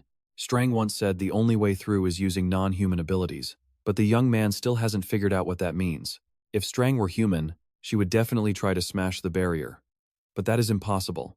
It is a wall that cannot be shattered by human means. The bear asks if it would work using ogre means instead. Luen wonders if he should just call the ogres inside, like hitting up a friend. They're finally reaching a conclusion. But then, a new question arises. Word is all the ogres on this mountain were wiped out, but that is also just a very human opinion. Suspicious, Luen turns to the barrier with a worried look. Strang reminds his friend his ability isn't to follow prejudices, it is to shatter them. The hero places his hand on the weird barrier and starts talking to it. He asks it to listen, telling it he brought Chief Kungan's tooth. If the barrier can hear him, Luen asks it to open a path. They wait, but the wall does not even budge. Suddenly, a strange glow flares under his hand. A powerful violet light pulses through the barrier. It is so strong, it actually pushes the hero back. Someone watching nearby notices something terrifying. Luen actually managed to breach the barrier. That little guy pulled it off, even though nobody had ever finished this mission until now. But as the man approaches to follow him through, he realizes the path has already closed. Suddenly, a fist shots out, slamming into his chin. Luen has him now. The mustachioed man won't escape like last time. Luen slams his fist into the ground, triggering an earthquake that sends his pursuer tumbling, completely defenseless. Then the hero conjures a binding spell, trapping the evil mage. The man is locked down, unable to move a muscle. The mustachioed man thought he could get the drop on Luen, but he walks straight into a trap. The cat and mouse game is over. But suddenly, a silhouette soars right over the protagonist's head. A massive ogre appears, flying straight for the trapped mage and mercilessly crushing him with a giant club. Luen is left stunned. The ogre stares back at the young man, demanding to know who he is. Strang warns Luen, don't forget, these creatures have the minds of beasts. The hero finally enters Sky Mountain, but the moment he steps inside, he realizes he's in a completely different world. Several ogres watch him, sniffing, muttering that the young man doesn't smell like a human. Strang urges his master to stay on guard. Human morality means nothing to these creatures. For now, the ogres haven't attacked, likely because of Kungan's tooth, but who knows what happens next. Cautiously, the young man continues to move forward. Luen and Strang reach the sky summit. The young man asks if there is another mountain to climb. Suddenly, the gigantic mass in front of him begins to move. It was never a mountain at all, but a colossal ogre. It is Chief Harkin, and he's heard the human possesses Kungan's relic. The chief towers over the other ogres present. Politely, Harkin says they will receive him as a guest, not throw him to the eagles. Our hero replies that he was chosen by Kungan's tooth. The ogre can't believe it, that isn't an item humans can wield. Luen offers to show the chief so he can see with his own eyes. Harkin explains the boy is a very interesting human. He sensed his scent from afar, along with a great aura of strength. And he's right, the protagonist is indeed incredibly strong. Now, the ogre chief wants to know exactly who this young man is. Before answering, Luen glances at his bear companion. He starts by asking if the chief knows Dragonia, a dragon that once lived on this mountain. This impresses Harkon, who asks how the young man knows that name. Luen replies that he heard it from Kingram. The great ogre's jaw drops. He asks if Kingram is still alive. Luen explains that Kingram is alive as an artifact at Ignite Academy and is basically one of his teachers. Luen asks if the ogre is curious about his identity, noting he's a friend of Kingram, the former Sky Mountain chief. He adds that he was chosen by Kungan's tooth and inherited the powers of Dra, the world destroyer. Luen Ardell stares down the great ogre with unwavering intensity. The bold boy asks if Harkin still plans to throw him to the eagles, but the ogre smiles and says, no. He promises they will welcome him, a gentle response that catches Luen completely off guard. Harkin promised a welcome, but ogres hold to their rites of passage, even for guests. To earn his welcome, Luen must prove his worth in an arm wrestling match, explains the little bear. Omarush, the son of Omiro Khan, steps up to compete against Luen. Luen stares in disbelief at his opponent, while the crowd roars for Omarush to crush the tiny human. Worried, the protagonist asks if losing means he gets fed to the eagles. His partner isn't sure, and the two opponents lock eyes, intensely focused. The ogre's massive frame is terrifying, but the hero isn't diving into this blindly. Thanks to his artifact, Luen's strength has skyrocketed by 1,000 points since he acquired Kungan's tooth. His total strength now hits 3,520 points. Omarush notices Luen's hand is unusual, but he is determined not to hold back. Luen offers a defiant smirk and tells him to try and kill him as the judge starts the countdown. With a thunderous roar, the match begins, and Luen strains so hard his shirt sleeve starts to rip. His opponent's eyes go wide with shock as their arms stay locked at the center. It is a brutal deadlock, with Luen drenched in sweat and pushing to his absolute limit. He unleashes one final surge of power, but it isn't enough, and Omarush swiftly overpowers him. The victorious ogre raises his arms in celebration. Luen collapses to the ground, hand aching, and braces himself to be tossed to the eagles. But then, a booming voice commands him to rise, and the massive ogre praises him for his endurance. By facing the challenge, Luen has earned the profound respect of the Sky Mountain ogres. Strang personally steps forward to congratulate him on this incredible feat. Luen learns it took Dra 17 years to beat Omarush, and he immediately vows to do it in 1 month. The match ends, and a grand feast follows where Luen discovers the ogres are surprisingly talented chefs. Watching them live so peacefully, he wonders why these ogres choose to stay confined in their sanctuary. Deep down, the young man feels a strange premonition that he is about to embark on something crucial. Omar approaches him. He asks what Luen intends to do with the tooth, offering to forge a weapon perfectly suited for a human. The hero's mind reels with the possibilities. Astonished, Luen remembers standing before the door of Room X, clutching Kungan's tooth and pondering its nature. Strang revealed it was a primordial source of power, but Luen cares less about origins and more about utility. He just wants to know how to wield it. It lacks the clear functions of Algal's staff or Mori's armor, so just carrying it for the strength boost is ideal. Back in the present, Omarush makes an incredible offer to forge a weapon, and Luen realizes he has no clue how to utilize the artifact's power. The tooth is too hard and heavy for most, but for Omarush, the iron handler, it is well within his capabilities. In human terms, he is a master blacksmith. The ogre asks if Luen has a design in mind, and the boy grins, asking if it can be made to his specs. Half a month passes at Sky Mountain, and an ogre shouts that the target has gone that way. Luen spends his days helping the ogres hunt and completing training he once thought impossible. After sprinting up a mountain, he checks his status window, but one thing consumes most of his days. His arm wrestling record against Omarush: 15 matches, 15 crushing defeats. Still, he relentlessly pushed for rematches. His bear companion cheered him on, noting his slow but steady growth. The ogre grinned and said, "You are refining your strength, boy, no longer wasting it." Guided by Omarush, the young man learned to wield power better each day. Luen made his goal clear. He intended to defeat the ogre in arm wrestling before leaving. The giant teased, "You do not stand a chance." Just a few days later, the ogre's eyes went wide with pure shock. After 17 grueling matches, Luen finally secured his first victory. Celebrating like he just won a world championship, he roared to the sky, earning the respect of every ogre. A genial Omarush admitted defeat, saying, "You have surprised me countless times, boy." And for the first time he called Luen by his name. The ogre then stated, "You are ready, young one." Incredulous, Luen asked, "Is what I asked for finally ready?" In truth, it had been ready for some time, but the massive ogre decided to wait. Omarush wanted to hold out until the boy defeated him, refusing to hand it over before then. Luen realized he could have been robbed blind. Extending his hand, the ogre presented Kungan's molar gauntlet. Indestructible by any physical force, it boosted his strength by 2,000 points upon equipping. Crafted from a powerful artifact, its form was perfect for a close-range mage like him. Omarush asked, "So, what do you think of my work? I forged it in the perfect shape just for you." Luen thought the weapon was simply incredible, and asked the ogre to summon every warrior on Sky Mountain.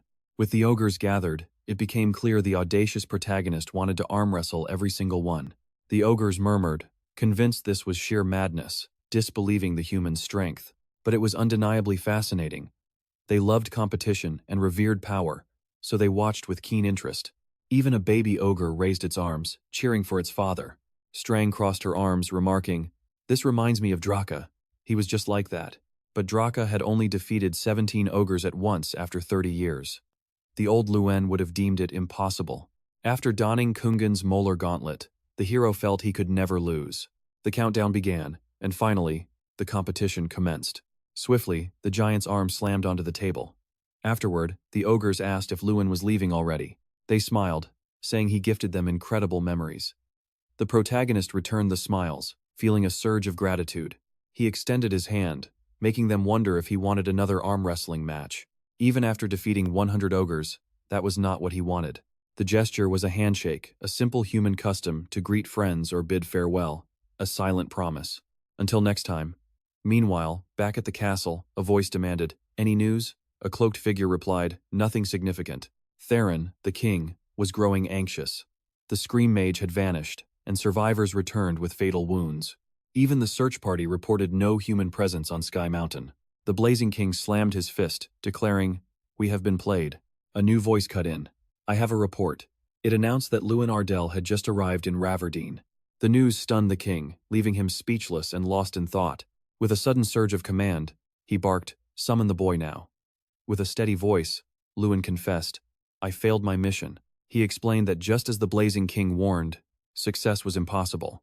He realized it the moment he reached the mountain. The barrier was simply too powerful. There was no way through. Theron, the king, narrowed his eyes. "You are a terrible liar, boy," he stated. "Be honest. You are Kungan's chosen after all." He pointed out the suspicious coincidence. Luen chose a mission to find the ogre fortress. Sweat beaded on his brow. "Were you watching me?"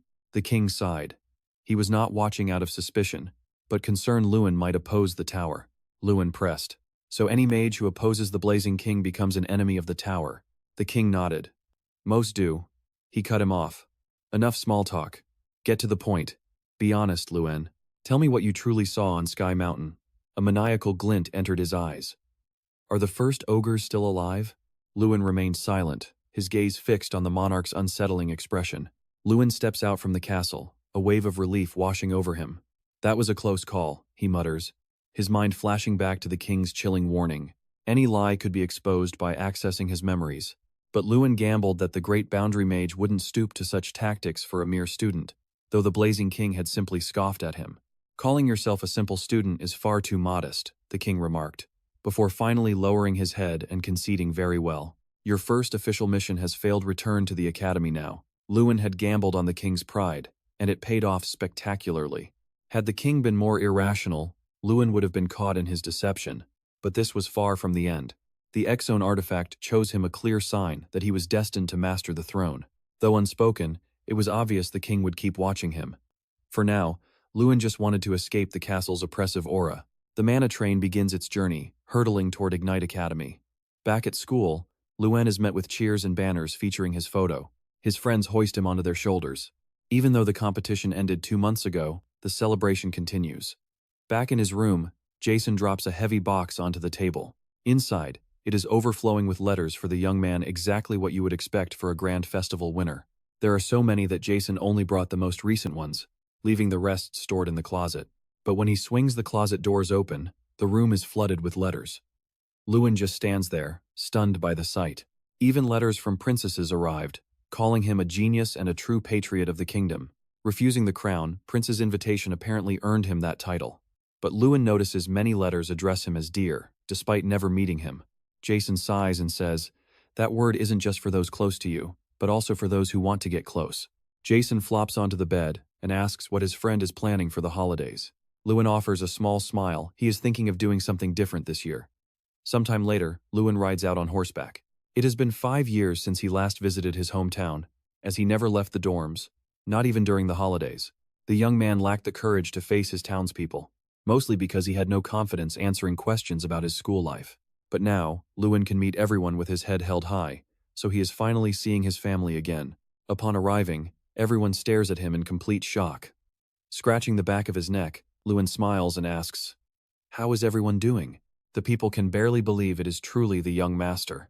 Luen apologizes for being away for so long. His sister, Luina, comes running to give him a fierce hug, before scolding him in anger. "You did not send a single letter all this time, but now you just show up out of nowhere." The young man approaches his sister and says, "You have grown so much, I almost did not recognize you, but you are still as cute as ever." He asks his father to gather the family members, as it has been ages since he had a chance to speak with them. Night falls, with a beautiful full moon shining overhead. The young man recounts everything that happened over the past 6 years. Luina and a maid remark that he went through many hardships, overcoming everything with immense effort. He is a huge source of pride, especially after winning such a grand competition and being summoned for a private conversation with the crown prince. Even though 2 months had passed, news travels slowly in a rural town. This must be why the royalty sent letters, followed by countless others from noble families. But there is a problem beyond all this that the young master needs to know. Luen grows worried by their tone as they approach the subject and urges his father to tell him it will be worse if I hear it from someone else later. His father tenses, but says, there is no avoiding it. As mentioned before, they received countless letters all about Luen. Many offer donations using him as a pretext or propose meetings, and while all were refused, a major problem remains. The problem is named Bylos Monzo, a man using Luen as leverage to threaten the Ardell family. Monzo is the only commercial city near Ardell territory. They have been offering absurdly low prices for products, aiming to hold Ardell territory hostage and appoint their own mage as a guardian. At this rate, the Ardell family's finances are on the brink of collapse, and for now, there is no clear solution. Luen remembers the excited staff who said this year's abundant harvest should be a gift for the young master. Thoughtfully, he closes his eyes to make a decision. The phrase, "a bad man deserves a beating," echoes in his mind. If the man is so eager to meet him, then the young man should go to him. Begins packs supplies for Luen's journey. He apologizes for the trouble that erupted the moment Luen arrived, but begins just watches Luen prepare. He wears a somber look, begging the young master not to resent the Lord. He explains that his father is shielding the territory, hiding problems most people never see. This fragile peace depends entirely on his father's sacrifices. Shame hit him hard. He was being incredibly arrogant. Frustration gnawed at him, wondering if his father was just suffering in silence. He had gotten carried away. He truly believed he could fix a problem his own father could not. Yet he had known since childhood how much his father cherished this land. Begans gazes at Luen, eyes filled with deep sorrow. Luen hands a small box to Begans, asking him to deliver it to Mr. Ardell. It holds 10,000 gold coins. His prize from the grand festival meant for a far greater purpose now. Luen says this money should buy land, helping the Ardell family become independent from Monzo. That might be true, Begans concedes, but nobody would sell their land right now. Luen poses a simple question. What if we take the land instead? Then, we could initiate a total cleansing. They could reclaim the ancient Wolf Hill territories and the Chinhong Plains, currently overrun by Mudman. With these funds, he could hire mercenaries to purify the land and lease it back to outsiders. It sounds like a solid investment. Luen heads out on his mission, leaving the details to his father and the administrator. Now, our hero begins his journey toward Monzo. Manzo is the largest trade city, supplying everything to the surrounding areas. Its lord, Bilos Manzo, supposedly bought his title through usury or by leading the notorious Walpa gang. He needed to steel his resolve. Luen reaches a lavish mansion, surrounded by guards. He introduces himself as the second son of the Ardell family and asks if the lord is in. The guard knights barely look at him, scoffing at another Ardell arrival. They start murmuring, calling the Ardells children. They stir up trouble they cannot handle. They laugh, mocking the whole situation openly. His father had endured the same treatment on every single visit. Still, his father insisted on coming. The guards sneer, telling the boy he would just get tossed out anyway. But then, the soldiers notice Luen's unwavering posture, and their tone shifts. Things are a little different this time, one mutters. Luen isn't here as some student. He won't tolerate this. He advances, his presence radiating power, declaring that these men clearly need some discipline. With a flick of his wrist, he blasts one soldier sprawling. Just then, a bearded lord approaches the gate. He recognizes Luen as the hero of the grand festival, a mage of the new generation. Bilos Manzo speaks with a mocking tone, saying the boy is so important he should not even lift his head. The protagonist retorts that perhaps the lord should not lift his head either. If he is so ashamed after forcing Luen to come all this way, he should keep his head bowed. Bilos Manzo looks at the boy, his expression serious before a sly smirk appears. The young man is just as straightforward as rumors said. Even if embarrassed, he holds his head high. Luen says it is fine, but he will have to retrain these guards. They treated his family like a goblin tribe, so he gave them a warning. Looking back, both men see a pile of unconscious guards. Manzo is furious at the sight. Meanwhile, Luen just smiles, asking if the lord is all right. Masking his anger, Bilos Manzo tells Luen to treat them as his subordinates. But he seethes, watching his men knocked out. Since that is the case, Luen says, slipping on his gauntlet and punching another guard, sending him flying. The soldier crashes to the ground, armor scraping the floor. That is enough, Luen declares. These guys need some etiquette lessons too. Then, Luen asks if the man plans to leave him outside much longer, and firmly demands the lord show him inside the mansion. Gazing at a stuffed werewolf, Bilos Manzo asks if it is beautiful, explaining they are just art pieces he collects. Luen admits that just looking at them makes him uncomfortable. Bilos Manzo claims everyone has different tastes, but Luen finds it a peculiar hobby. The lord is clearly trying to intimidate him. Serving tea, Bilos Manzo says it is a rare type called Perimi. Luen rejects the offer. Manzo plays dumb, asking if he prefers tea chilled. It's obvious the old man is stalling. Luen calls him out on the poison and dumps the entire pot onto the table. The tea drips to the floor. The tension in the room hits a breaking point. A smirk touches the lord's lips as he lowers his head. Manzo admits Luen suspects poison, but insists he's no enemy, he wants friendship. Luen challenges that friends don't threaten each other. Manzo calls it a proposal. Luen isn't buying it. How can ruining Ardell's territory be a friendly proposal? He stands his ground and flatly refuses the deal. Manzo sets the cup down, feigning disappointment that Luen rejects his kindness. He threatens to keep Ardell's product prices dirt cheap. Luen demands the original rates. They glare at each other. The air in the room turns suffocating. Manzo drops the act, calling Luen a country bumpkin who knows nothing. He expects Luen to beg. Instead, soldiers flood the room. Luen remembers the school rules: students cannot use magic during holiday breaks. Manzo prepares to teach him a lesson. Luen puts on his gauntlet. No escape.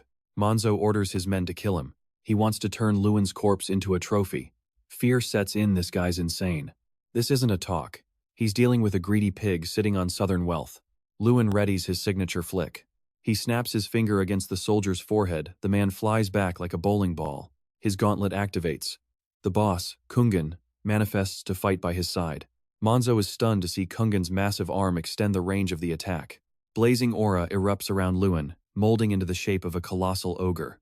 Vacation or not, if his life is on the line, he's tapping into his mana. Kungan's presence sparks panic. Luen warns them that running won't save them now. Luen triggers a massive mana explosion. The palace tears apart. The townspeople scatter as Manzo's collection goes up in flames. Luen is shocked that Manzo is still obsessing over his artifacts. He should be worried about his own neck. A scream echoes, then another explosion. Luen looms over him. Normalize those prices and pay back 10 times what you stole. Manzo kneels, begging to know how much he actually owes. Luen grabs him by the collar. Pay up, right now. He rides out soon after. Mission accomplished. He can already picture his father's relief back home. Luen settles the score and begins his long trek back to Ardell. But then he sees someone waiting in Ardell, Miss Irene, smiling at him. He remembers the banquet from 2 months ago. He was totally burned out. It was fun at first, but he just wanted home. Irene had asked about beautiful Ardell. She was glad the party ended smoothly. A disaster would have been a nightmare. Luen couldn't help himself. They trashed his hometown. Irene smiles, asking if Ardell is truly that pretty. He insists it's peaceful and beautiful a place she has to visit. Irene warns him not to complain if she actually shows up. He never thought she would. His sister is seething with jealousy, while his father is moved to tears. Luina demands an explanation. What exactly is going on between them? She practically shouted, demanding to know their connection. Were they dating? And how exactly did they meet? A short while later, Luina volunteered to guide Irene personally, especially once she learned Luen was the alternative. His father chuckled, asking if it wasn't just sweet. His little sister really didn't want to lose him, even after 6 long years apart. Once they were finally alone, his father pressed him, asking honestly if the girl truly wasn't his girlfriend. When Luen denied it, his father's face visibly fell. They quickly moved past the topic to other business. Begans was then called in to join them. He brought a box and set it before Luen. His father stated flatly that he could not accept the money. The hero stared at the box in surprise. It was Luen's personal fortune, not Ardell's, but he argued that he remained a member of the Ardell family. No one could deny the young man was the very heart of the Ardell estate, but he still held many duties beyond their borders. Luen fell silent. He knew his father was a man of unwavering integrity, and he deeply respected that moral code. Still, it pained him that his father would handle the state's problems without involving him at all. So, with a firm voice, he declared his desire to put his money to use for Ardell, just as his father had done for so many years. Begans looked uncomfortable, explaining he thought the young master should know how the Lord was struggling to manage Ardell with his own funds. Looking slightly disappointed, his father insisted that in the future, Begans should clear such decisions with him first. Regardless of the intentions, taking the money was impossible. It wasn't time to hand the state's responsibilities to the young man. After all, 3,600 gold coins still remained, money that was rightfully theirs to manage. Luen found that total odd, and whispered that he had provided far more, but Begans whispered back that his father refused to accept a single extra coin. They kept whispering, agreeing that the Lord was incredibly stubborn and rigid. Then, speaking clearly, Begans added that this was simply the Lord's way of life, unchangeable. Begans offered a gentle smile. The hero realized Begans was right and smiled too, acknowledging that was just his father's uncompromising personality. A while later, Luen stepped outside and spotted Luina and Irene walking together. They were holding hands, seemingly getting along famously. He approached and asked Irene if she had enjoyed her tour of Ardell. With a wink, the little girl said she was off for a walk and wished him luck. As she left, Luina called out, telling her brother to get along with Irene because she was really cool. Blushing, Irene asked why Luina had started saying such strange things. Just as flushed, Luen asked if she would like to take a walk. As they walked, she confessed she found Luina adorable and wished she had a sister just like her. But she sensed he had something on his mind as he drifted into thought. As the family heir, the young man yearned to do something for his territory. But the right ideas eluded him. The prize money combined with the sum from Monzo totaled over 40,000, a fortune his father told him to use as he pleased. Irene noted that even after her long journey to Ardell, the young man couldn't stop thinking about his domain. Then the young man realized he hadn't asked anything about her and quickly moved to rectify that. Irene replied that the journey was simple. She had arrived in 2 days from Laverne. It was just past the mountain, surprisingly close. That simple answer sparked the exact solution the young man had been searching for. The southern mountain, despite dominating much of Ardell's territory, was impossible to cultivate due to its rugged terrain. The land was desolate and plagued by monsters. Yet with Lake 8 nearby, its geographical value was immense. They could seize this chance to carve a route through the mountain, transforming Ardell into a powerful territory with a southern path leading directly to the Reich Empire. Cupping his chin, the hero wondered how he hadn't thought of it sooner. It would be a tremendous boon for his territory. Taking Irene's hands, the young man thanked her for helping him find the answers he needed. The girl blushed fiercely, her hands clasped tightly in his. With an excited grin, Luen bid his friend farewell, sprinting off to put his plan into motion. And with a warm feeling in her heart, Irene thought the young man was truly a fascinating person. The Ardell family patriarch declared it impossible. Disheartened, Luen tried to understand the situation better. Begans explained he had already tried, but all 8 merchant guilds at Lake 8 had rejected the proposal. To them, Ardell simply wasn't profitable. Begans insisted that while the Lord understood the immense opportunity, it just wasn't feasible. Luen, however, refused to accept their rejection. He argued that much had changed in Ardell, and they couldn't give up just because the guild said no once. Perhaps a proposal from a great champion would make them reconsider. The two men watch, silent, as the young man stands there with unwavering confidence. Luen proved himself at the Monzo incident, so his father finally gives him the green light. He doesn't waste a second. A voice breaks the silence, asking if he's heading to Lake 8. It is Irene. She claims they are in the same boat now, both illegal immigrants. Luen is shocked to hear she crossed the border without permission. He asks her, voice full of concern, if she even realizes how dangerous that is. Irene just crosses her arms, retorting that it is nothing compared to his own stunts. Luen invaded a dorm and used an insane method to win the competition, totally ignoring the risks. And yet, he succeeded. To keep up with him, she says, this is just a minor prank. Luen can only offer a small, friendly smile. Irene is going with him regardless. She is already an illegal immigrant, so one more rule broken makes no real difference. The pair heads straight for Lake 8, deciding to scout a path over the southern mountain range. The terrain is brutal. Even with a compass, they get lost, so they are forced to use a tracking spell. Of course, there is a strict rule against using any magic outside of school during the holidays. Irene has been using magic ever since she arrived in Ardell, so they have to keep everything under wraps. The spell leads them right into a den of humanoid monsters, werewolves. Luen has to move fast to take them down. He obliterates the pack, blasting them away with raw mana explosion spells. They exploit the werewolves' total reliance on their leader to escape, and surprisingly, trigger an unknown quest. Luen stares at the prompt, stunned, tracking spell active again. The two push forward, deep into their journey. Luckily, the road stays quiet, and they finally reach their destination. A massive gate looms over Lake 8.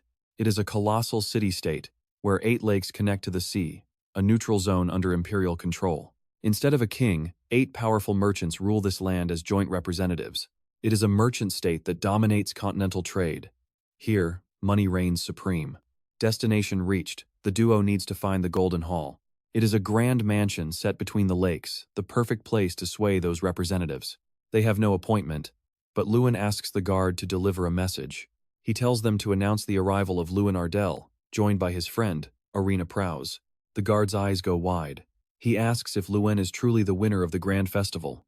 He admits he missed it at first, then rushes to report their arrival. They are granted entry immediately. The mansion is dripping in luxury, filled with countless golden relics. It lives up to its name. The Golden Hall is a stark contrast to Ardell. The guard gestures for them to step inside. Luen focuses. He won't be intimidated, he is here for a fair trade, not a handout. He pushes the doors open and speaks with total confidence, declaring it a pleasure to meet them all. Several men watch him, expressions serious. A woman and a hooded man are also at the table. Influential figures circle a massive round table, observing the two teenagers with knowing smiles. Someone speaks up. Rumors were just rumors, he says, but seeing Luen, he is starting to believe them.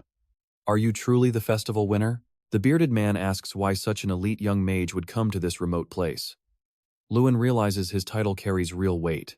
One man notes it would be great if his proposal benefits the guild. Luen doesn't hesitate, stating he is here to negotiate a trade agreement between Ardell and Lake 8. The men look concerned. Not a single one shows any enthusiasm for his pitch. Strange comments that Luen just threw a bucket of cold water on the whole situation. One figure mentions he has heard of Ardell, that small state in southern Radian. The woman adds that it is just a rural town trying to sell a few items. They rejected Ardell before because it wasn't profitable, just a one-sided deal. Luen feels sweat bead on his brow. The tension is thick. The bearded man senses the stalemate and says there is nothing left to discuss. These are merchants. If a deal doesn't serve their interests, their focus vanishes instantly. Despite his talent and title, they treat Luen like a poor, rural lordling trying to pull a scam. Luen fixes them with a chilling, dualistic stare. He asks if they are really going to stick to that decision. He continues, it is a shame to see them react this way before he has even presented his proposal. Luen slams a heavy pouch onto the table. 30,000 gold coins spill out, and every eye in the room snaps to the glittering pile. With a sarcastic smirk, he asks them if this motivates them enough to make a deal. 8 is a sprawling city-state where 8 vast lakes converge and connect directly to the sea. It is governed by a council of 8 powerful merchants rather than one king. Our protagonist, Luen, has journeyed here to forge a crucial trade agreement between Eight Lake and Ardell. He faced countless dangers on this journey, but he knew that success in these negotiations would make every single risk worthwhile. After an intense exchange and some heavy influence, Luen asks if the merchants are ready to close. He proposes buying 30,000 units of weapons. In return, they will open their markets to Ardell's goods. As expected, his bold stance stuns everyone in the room. That sum is typically 3 years of savings for a rural territory like Ardell. But Luen learned a hard lesson after the Monzo incident: power naturally attracts wealth, and that wealth creates peace. If acquiring weapons is the path to that power, he will lay his foundation right here, right now. Each of the 8 representatives specializes in a different product. Luen asks who handles weapons. It is representative number 1, whose expertise spans weapons, minerals, flora, and fauna. To his surprise, Luen notices she looks even younger than his own sister. Yet, her extraordinary presence commands total respect. No one would mistake her for a child. As a supplier, she is curious, what does he plan to do with so many weapons? Luen explains it is for a massive monster hunt near Ardell. He details his plan to establish a trade route connecting 8 and Ardell, passing directly through South Mountain. Suddenly, the bearded man interrupts, his voice sharp. He tells him not to speak the name of that mountain range. Irene does not understand why the atmosphere just turned so heavy. Luen, though confused, instantly recognizes the source of the shift. Representative number 1 has gone utterly pale. With a firm voice and a grave expression, the young woman declares that crossing South Mountain is impossible. She claims a demon lives there. Hearing this, Luen's mind races. Has he not encountered that very demon before? He crossed that range just last night. But the representative scoffs at him, calling him a liar. Unzipping his jacket, Luen announces he can prove it. He pulls out a tuft of fur, a piece of the silver werewolf's mane. The young woman's face twists into a mix of shock and disbelief. Luen completed a mission and earned the Valtra family's respect as a reward. Now, with tears in her eyes, the young woman declares it has finally happened. Other representatives gather to console her. She weeps with relief, proclaiming that the demon is finally dead. 3 days pass. The representative now walks with Luen, apologizing for the delay. She never imagined returning to that mountain, but now the calamity that claimed her father's life is gone. Luen says it was just a coincidence that he passed by and found that monster. The young woman speaks of building a road connecting Ardell to Iota, and the Valtra family will support Luen in its construction. This stuns the young man. He expected them to establish a relationship through an arms trade, with the route coming much later. Shocked, he asks for confirmation if she agrees to his proposal, and she confirms.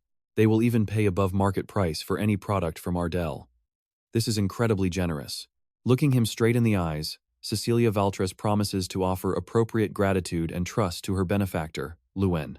Not knowing how to respond to such generosity, the young man simply smiles. The two shake hands, sealing the contract. Thus, the agreement with 8 Lake is successfully concluded. Irene and Luen begin their journey back, and he is eager to share the good news with his father. He is moved by how kind Cecilia is, even growing up without a father. The young man believes he empathizes with her because he experienced something similar.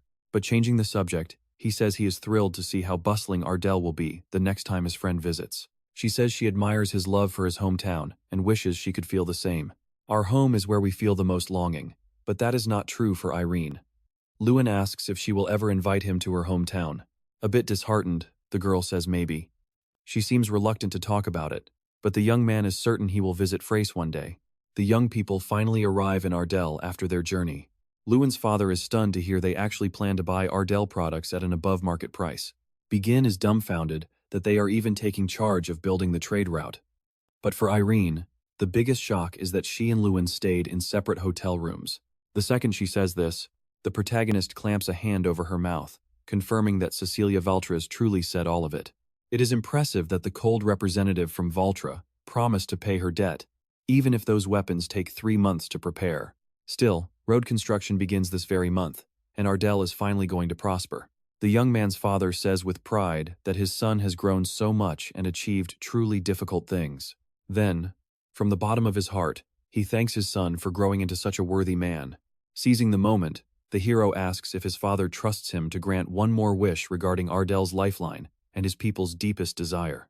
As he touches on this, the young man's expression shifts. It is vengeance for his beloved mother's soul. He wants a hunt in the Crimson Plains, a territory teeming with dangerous monsters.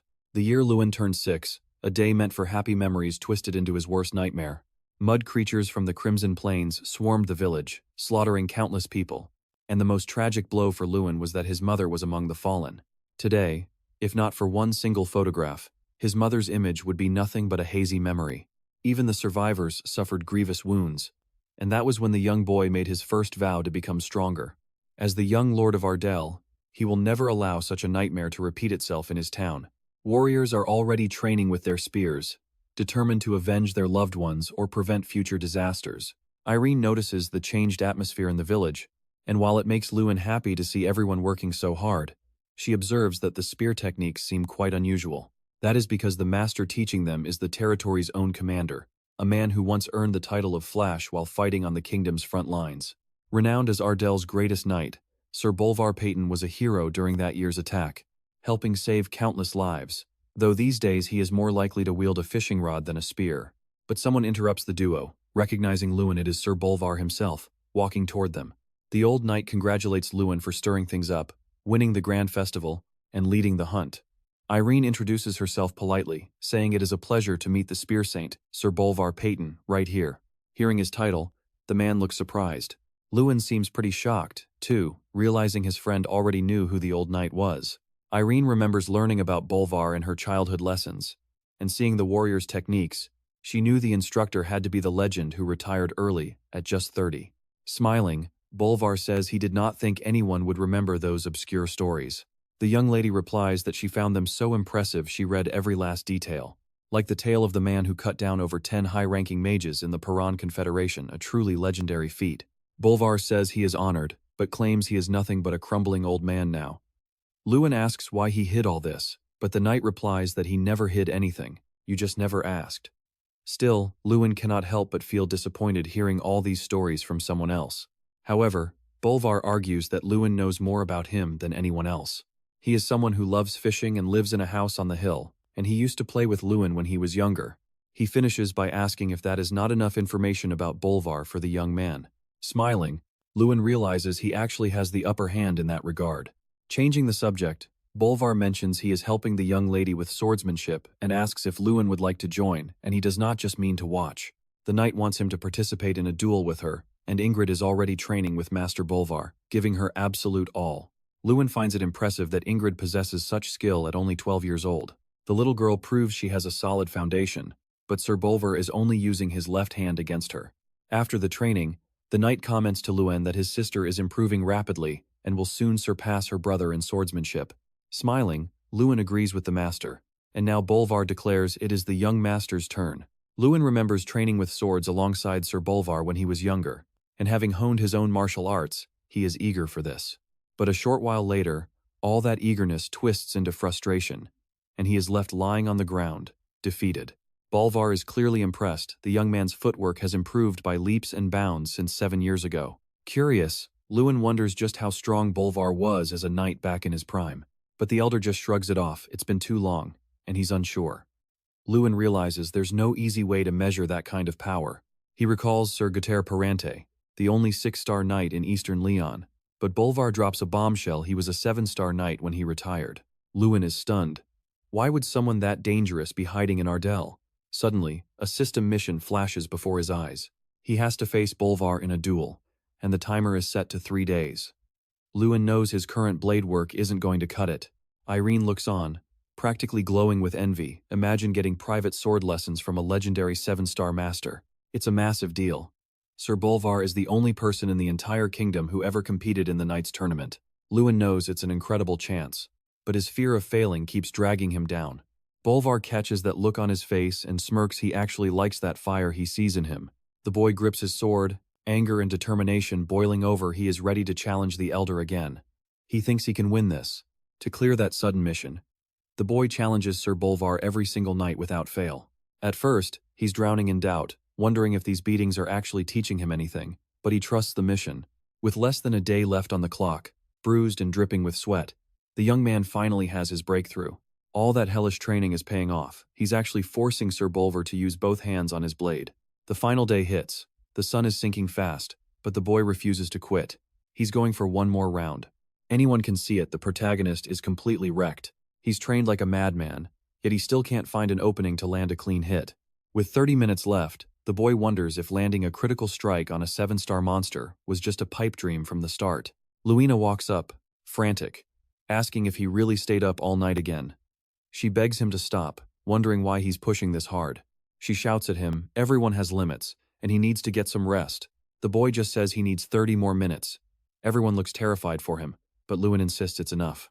He knows the odds of a miracle in 30 minutes are basically zero. But this is the final push, so he decides to throw the rulebook out the window and try something crazy. Irene and Luina are frozen in shock. Begin and the young man's father are tense, watching every single move. Sir Bolvar leans in, confused, as the hero drops his sword and settles into a bare-knuckle fighting stance. After days of trading blows with wooden swords, he's finally mapped out every one of the knight's habits. He has to win using his true specialty. Bolvar realizes it now. The boy was grinding so hard because he wanted to force this specific clash. Luen nods with a smirk. Sir Bolvar, he says, you finally figured out my game. The knight decides to raise the stakes for his young master. For the next half hour, the boy can use magic. But in return, the knight isn't holding anything back. Bolvar lunges, and the final duel explodes into motion. The protagonist knows he has to stay glued to his opponent. Without a sword, his movement feels fluid, and as he closes the gap, the knight's reach advantage starts to become a liability. Just as he inches closer, he sees the sword swinging toward his face. Bolvar is guarding every inch of his blind spots. He remembers the technique used against Doom Prime, but this time, he knows brute forcing a broken sword isn't the play. Knights like Bolvar don't just tank hits, they deflect and redirect that raw energy. So, the boy needs to sync his rhythm to the knight's flow if he wants to land a single blow. The swordsman praises the plan, but he's already pivoting to put distance between them. Every move the boy makes, the knight is 5 steps ahead. There's one thing Bolvar can't account for with a flick of his wrist. The boy creates a ball of light and launches himself into the air. The explosion blinds everyone, kicking up a massive gust of wind that shakes the entire training ground. The trap works, the boy lands, and there stands Bolvar, pinned down on the dirt. Sir Bolvar laughs, admitting he was expecting some dark, forbidden magic, but it was just a flashbang. He gives in, he's beaten. That's all Luen can think to say, and he quickly apologizes for tackling him. The insane mission is finally cleared. He did it, and he even scores the Steelbreaker ability as his reward. Before he can even catch his breath, a heavy slap on the shoulder snaps him back to reality. Luina is fuming at how the protagonist just handled Sir Bolvar. Our boy offers a hand, apologizing for the scrap while thanking him for all the training. Sir Bolvar just grins. He tells him it was an incredible experience all around. But all good things end. The young man's vacation is done, he has to leave. That long, fleeting break is over. He watches with his father as the workers lay down the new trade route. They were sent by the Valtra family. There are so many men out there. This route means weapons and steady trade, a massive win for Ardell. And the boy has one more thing to tell his father. He hands over a box, telling his father it holds 12,000 gold to help Ardell grow. His father looks uneasy, not wanting to take it. The boy insists he kept 400 for himself, no room for refusal. His father looks away, clearly ashamed, feeling like he is just racking up debt with his own son. They share a tight embrace. Father and son, their bond only getting stronger. A productive vacation indeed. Irene walks with the protagonist for a bit, but as they hit the crossroads, she drops something that leaves the young man totally stunned. She is dead serious. She wants to hunt monsters with him after graduation, and she vows to follow him until she can finally beat him in a fight. She hasn't forgotten that promise.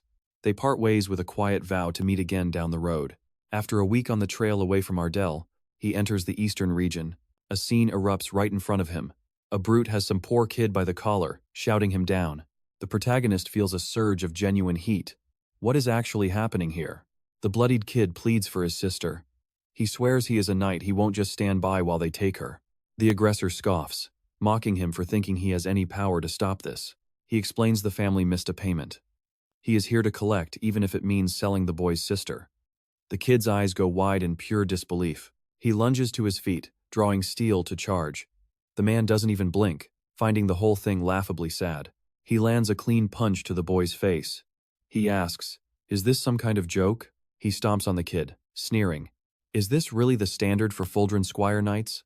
Grabbing the boy by his hair, he demands he repeat himself. The kid, fearless, snaps back, "If you try to sell my sister, you will die." Luen watches, stunned by the daylight cruelty. The boy is a squire, sure, but he is painfully weak. Yet, Look at his eyes. That is the look of someone with something precious to protect. A hand hits the protagonist's shoulder, shaking him out of it. A man warns him off, telling him these aggressors are cold-blooded killers. Luen knows this, but he looks at the crowd. Everyone just stands there, watching, doing nothing. It makes them no better than the thugs themselves. The hero grows curious. He wonders how someone with that kind of grit can actually get stronger. The man who warned him is bristling now, clearly annoyed at being ignored. Then the aggressor spots Luen. He yells out, "Who are you? Do you want a beating too?" Before he can even finish, the protagonist just flicks his forehead.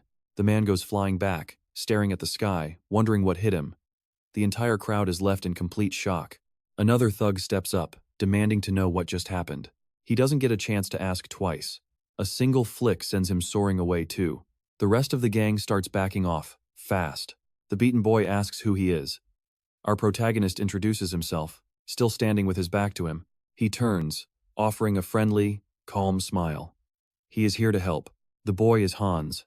His siblings are crushed by their father's debts, and he took up the sword to shield his sister. Luen learns about the Angie woodcutters gang. They are notorious for dragging victims to the Angie tree to finish them off. Their territory is outside Fuldren. The local guards have zero reach here. These guys are way worse than he thought, but there is no time to waste. Hans thanks him, admitting he has already heard of this guy. He is the champion of the grand tournament. The protagonist confirms it, then asks if Hans heard that from Sir Galter Pirante. Hans looks shocked that he knows the name. He explains Galter is a captain with the Fuldren Knights. Apparently, the captain talks about him constantly, calling him a powerful mage. He wasn't as strong as the captain yet. Still, Hans wanted to get there, wanted to be as legendary as his hero. Luen thought having someone like Galter as a goal was great, but Hans was weak. It wasn't even clear if he'd graduated. Hans admitted he was the worst in the academy. Everyone told him he didn't belong, that his skills were garbage. People constantly tore him down. But the captain? He was different. Galter saw a spark in him others missed. That belief kept the boy training hard every single day. It hit home for Luen, the way Professor Heil and the dean had once reached out to him. Sir Galter believed in Hans, kept his spirit alive. The hero taught him that hard work never lets you down. Even if Hans was slow, he could keep at it, and one day, a miracle might just happen. Luen took a spoonful of food, realized Hans's sister's cooking was, well, unique. Then a massive crash shattered their dinner. The gang was back for revenge. With a single kick, one guy smashed the door down, surprised to find the house empty, except for our guy, calmly putting on his gauntlets. The thug shouted, "Who the hell are you?" He said he'd been bored waiting, but thanked the guy for showing up. He sent him flying out like a comet. The other thugs stared, frozen. Luen stepped out, told Hans to guard his sister. The area was getting dangerous. Hans asked what Luen was going to do. The protagonist just smiled. He said, "I need to earn the meal I just had." Those invaders screamed they had 20 guys. No way this kid wins. They rushed him all at once. Honestly, that made it easier. After his duels with Bolvar, he'd gained a steel-shattering ability. When he used it, any blade that touched his fist shattered into dust. Luen disarmed them, watching them panic as their weapons broke. Normally he'd go easy, but these guys? No mercy. One thug crawled on the floor, begging for forgiveness, admitting they messed up. But let's be real, he was only sorry because he couldn't fight back anymore. Then, one of them grabbed a hostage. A young woman. The coward snarled, "Move an inch and I'll slit her throat." He ordered his cronies to get up and tie the protagonist down. They grew bold again, moving to obey. Luen asked if he was the leader, and the guy bragged. Now he told Luen to get on his knees.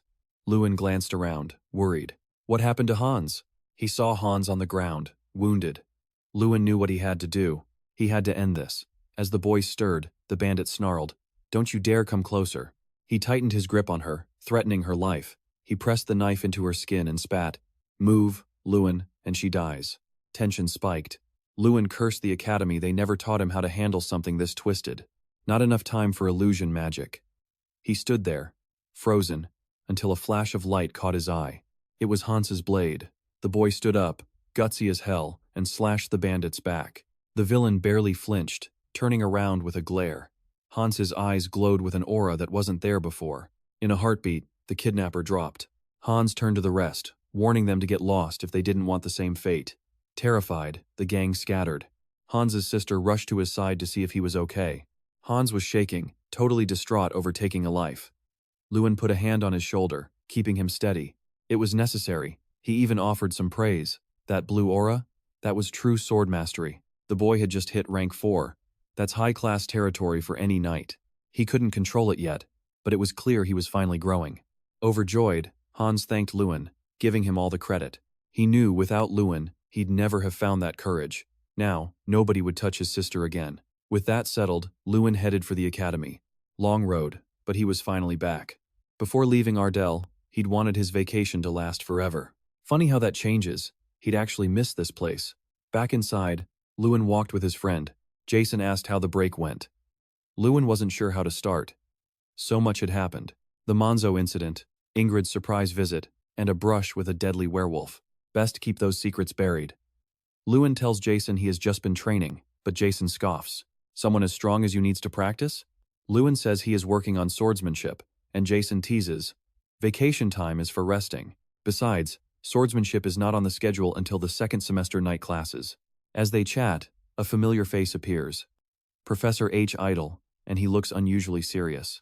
Luen asks what brings the master here, but the professor just points outside. A VIP has arrived. Luen spots the golden sunbird emblem on the banners, flanked by rows of stoic knights. He recognizes the crest immediately. They have exchanged letters, but he never thought they would meet this soon.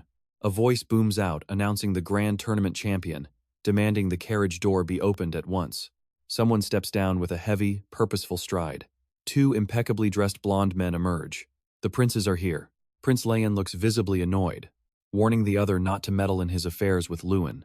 Prince Foster, Leon, retorts that no matter how hard his older brother tries, the champion will choose him instead. Luen politely offers his introductions to the royal highnesses, but they immediately start showering him with empty praise and gifts. Their motives are transparent. Locking in the champion's support is a massive leap toward the heir apparent nomination. Watching them scramble, Luen declares he has a solution, deciding they will all sit down to discuss this together. The Kingdom of Leon, home to our protagonist and the Academy, is widely known as the weakest nation on the continent. Even so, the kingdom remains completely fractured from within.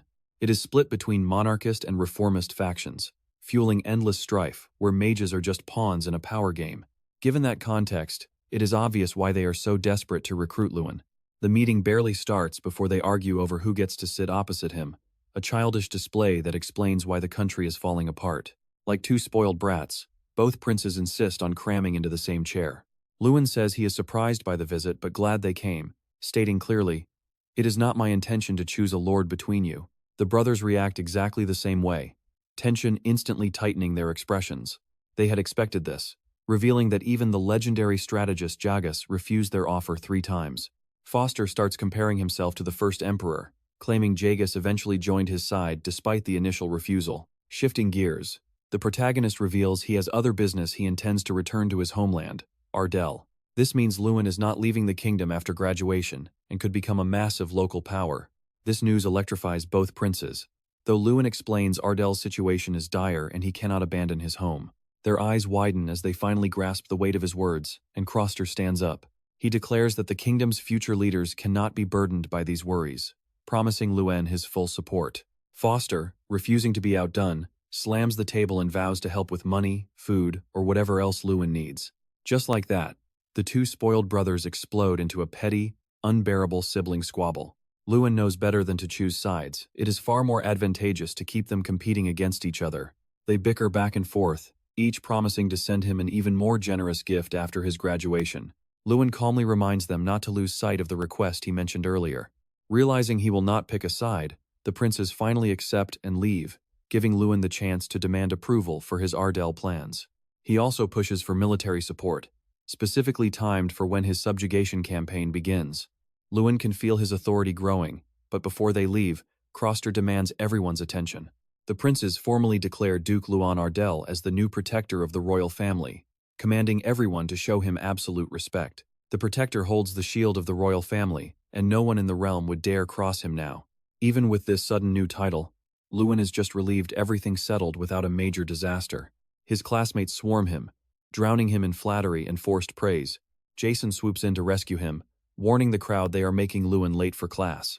A student whispers that things are about to get loud since the Gary Hill family previously held that protector title, but his friend quickly shushes him. It is Gary Hill himself, looking anything but friendly, and he demands to know exactly what they were talking about. Luen feels it instantly, a strange, sharp shift in the air nearby. Mikkel is already flaunting his Gary Hill status to put others down. He declares everyone will fall beneath him. That name hits Luen hard. He remembers the blonde student had faced suspension for using banned substances during his exams, yet he barely escaped expulsion. Just 30 days off.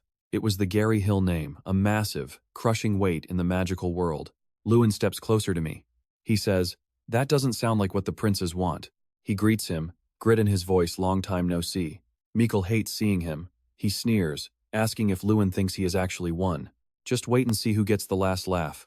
Jason whispers to his friend, "Don't pay him any mind. He is probably just reeling from all your achievements." Luen knows it is pure envy. These tiny, petty things are not worth his time. Mikkel's tarnished reputation in this mess directly hits his family honor. Luen suspects the blonde student is already plotting. After all, his opponent is the infamous Gary Hill family. Academy graduates are coming back to teach. Luen is curious, but his gut feeling? Never wrong. His eyes widen. He tenses up at what he sees.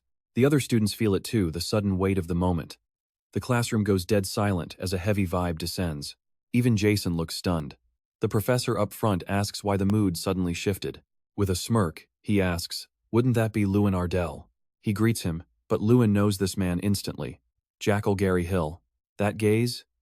It is intensely suspicious. The second semester pivots from theory to practical work classes strictly for knights. Plus, they invite graduates to lecture and share stories about current mages. The intentions seem good, but Luen? His sixth sense never fails, especially since one of those alumni is Mikkel's older brother, Jackal Gary Hill. Jackal starts by bragging about the 14 court mages chosen last year. 11 of them? All from the Gary Hill family. As a veteran, he lays out a cold truth for success. Nothing in this world can be conquered alone. He tells the weak to unite. "Drop the ideals," he says. "Face reality."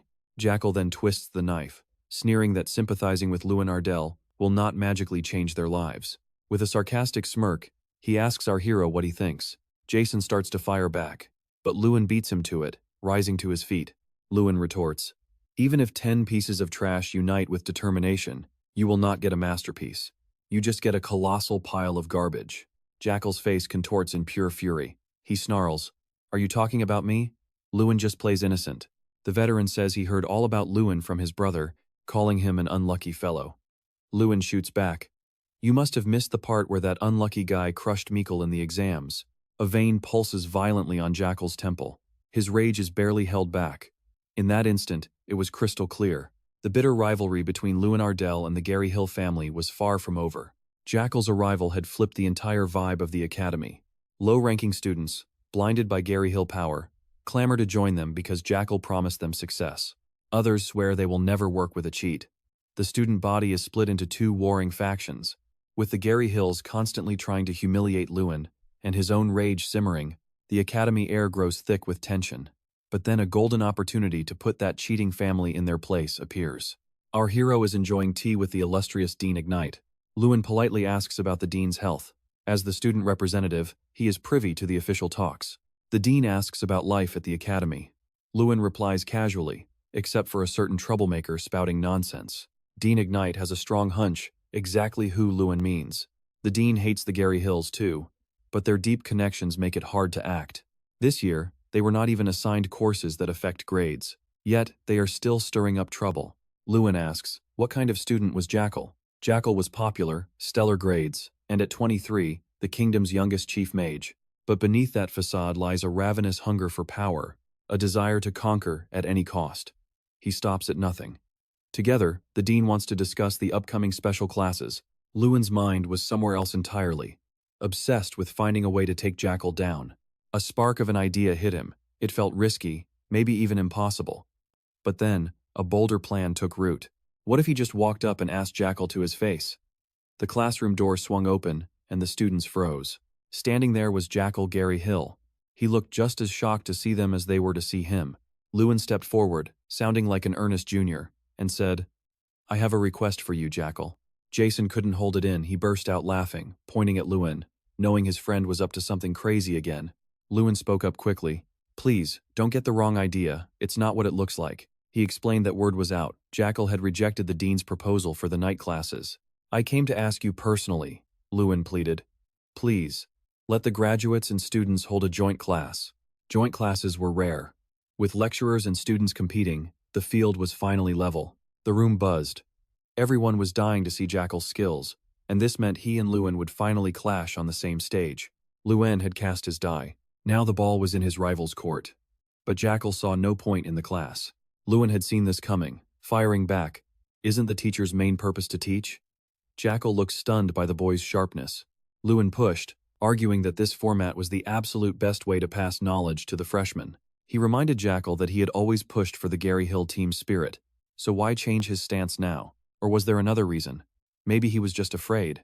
Jackal smiled, dark and sharp, saying that despite the tournament win, Luen was still just a student with a lot to learn.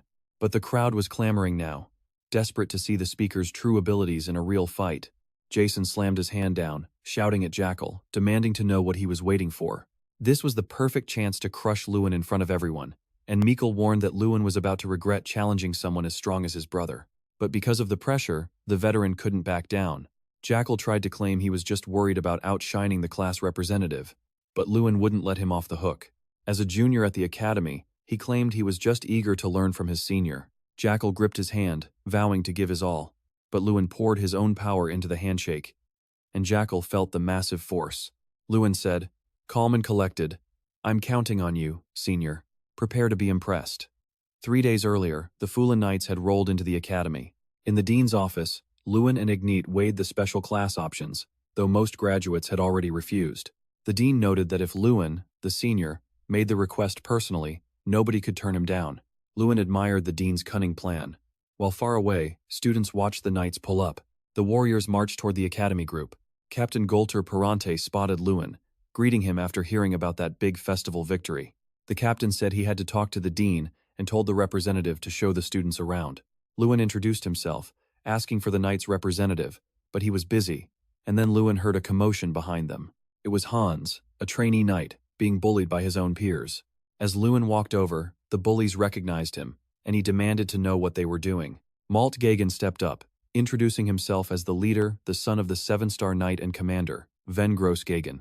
Luen didn't care about his lineage, and demanded Malt answer the question first. When Luen asked what was happening, Malt replied that Hans wasn't listening, so he was just teaching him a lesson. Malt noted how rude it was for Luen to care about a nobody, even while giving his own introduction. Luen shot back that Hans was his friend, which just made Malt laugh. He sneered that the Ardell family were practically commoners, which is why they got along so well. Luen was reaching his limit. A voice calling for his brother cut the tension. Luen finally understood the source of the hostility. Jackal, Malt's brother, walked up, questioning why a trainee knight was even standing there. He scoffed that people of the same kind always flocked together, and Luen knew a clash was inevitable. One day, Captain Golter Perante orders everyone to fall into line. A joint class is about to start. Teams of 2 students and 1 knight. 2 obnoxious Gary Hill family members refuse to participate, plotting to team up together and call me. Meanwhile, poor Hans thinks he's a lost cause, until Luen walks up and asks him to join.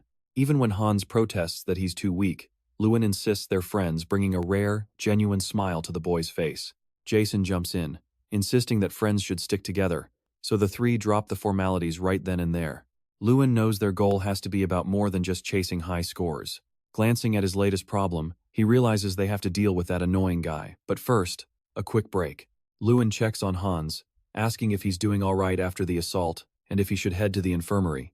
Hans refuses, worried that being seen with him will only bring Luen trouble. But Luen doesn't budge. He's already told him they're friends, so there's no reason to be so cautious. The hero wonders if Maltiv is the one Hans mentioned before, using his player's vision to confirm the guy is a skilled 4-star knight. Still, Luen knows something nobody else does. That blue aura Hans radiated when he took down the gang leader? It screams potential. Even if his status window only shows 3 stars, he's got room for massive growth, and Luen isn't letting him get pushed around anymore. He is certain Hans can take down his aggressor. Maltiv overhears them, boiling over with rage as he orders Hans to get closer, but the boy just trembles and stays put. The bully sneers, mocking him for thinking Luen makes him special, then draws his sword and asks if he's lost his mind. Hans reaches for his blade, but Luen stops him dead.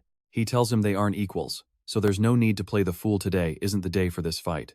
They need to wait for the perfect moment to wipe him off the map. But Maltiv charges anyway, forcing Luen to step up. But before Luen can even move, a blur of motion sends Maltiv flying across the room. Luen's eyes go wide. It was Captain Gulter Perante, delivering a brutal kick to his own student. Gulter looks absolutely disappointed, demanding to know what Maltiv thinks he's doing. The bully screams that the others started it, but Gulter shuts him down for drawing a sword in class. His position as representative is officially revoked.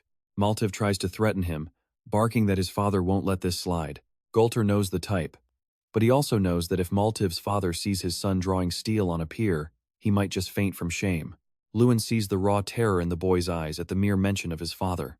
Either way, Gulter isn't letting this walk away unpunished, and it seems our protagonist is finally on the radar. The first training session is on combat and defense, with Gulter teaching them to exploit the gaps in a mage's casting time. Nearby, Professor Heil demonstrates how to read a knight's movement and stay outside their kill zone.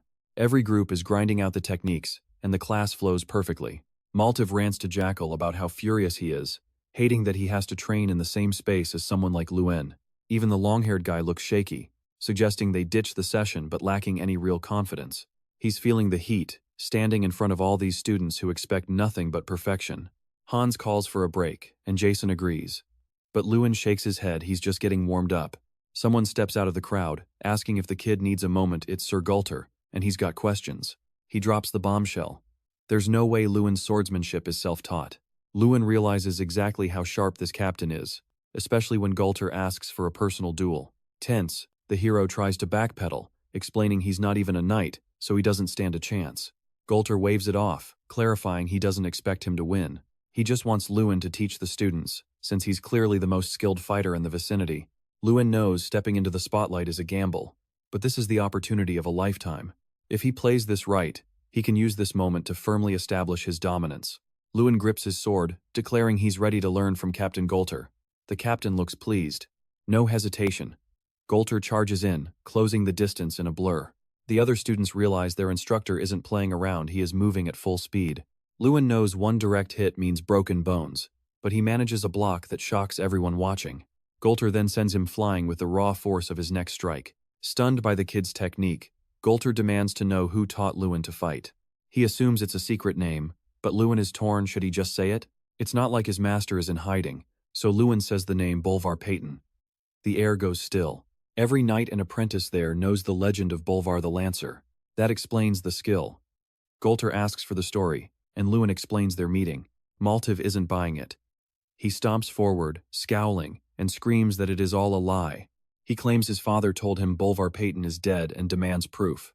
Luen doesn't care about proving anything to a guy like him. Maltiv retorts that even if it's true, his own father is still the strongest in the kingdom. That finally makes sense to Luen. Maltiv's father is the official top knight. But if Bolvar is alive, the rankings mean nothing. Maltiv is terrified of losing that status, but Luen tells him Bolvar couldn't care less about rankings. That hits Maltiv like a physical blow. He shakes with rage, reaching for his blade. Luen's eyes narrow, the air between them turns sharp. Gulter snaps at the boy. Cut the dramatics. Do you really want to fight, Luen? Maltiv confirms it, and the captain sets the first training match for tomorrow. The next day, the tension is suffocating as both teams gear up for the duel. Jackal approaches Luen, acting friendly, but Luen finds the sudden interest suspicious. Jackal waves it off, just focus on the match.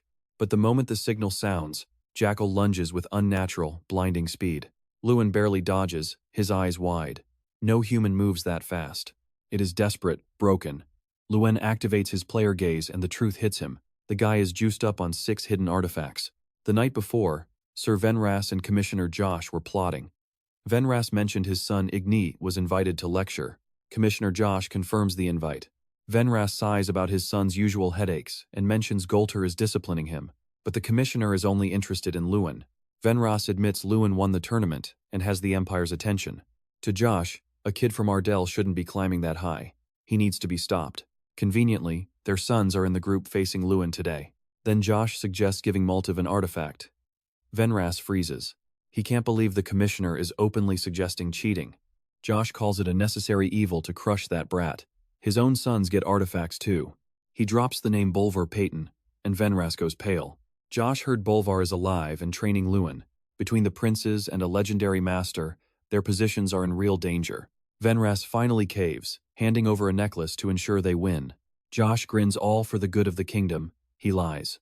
Back in the arena, Jackal stands there, smug, having immobilized Luen's entire squad.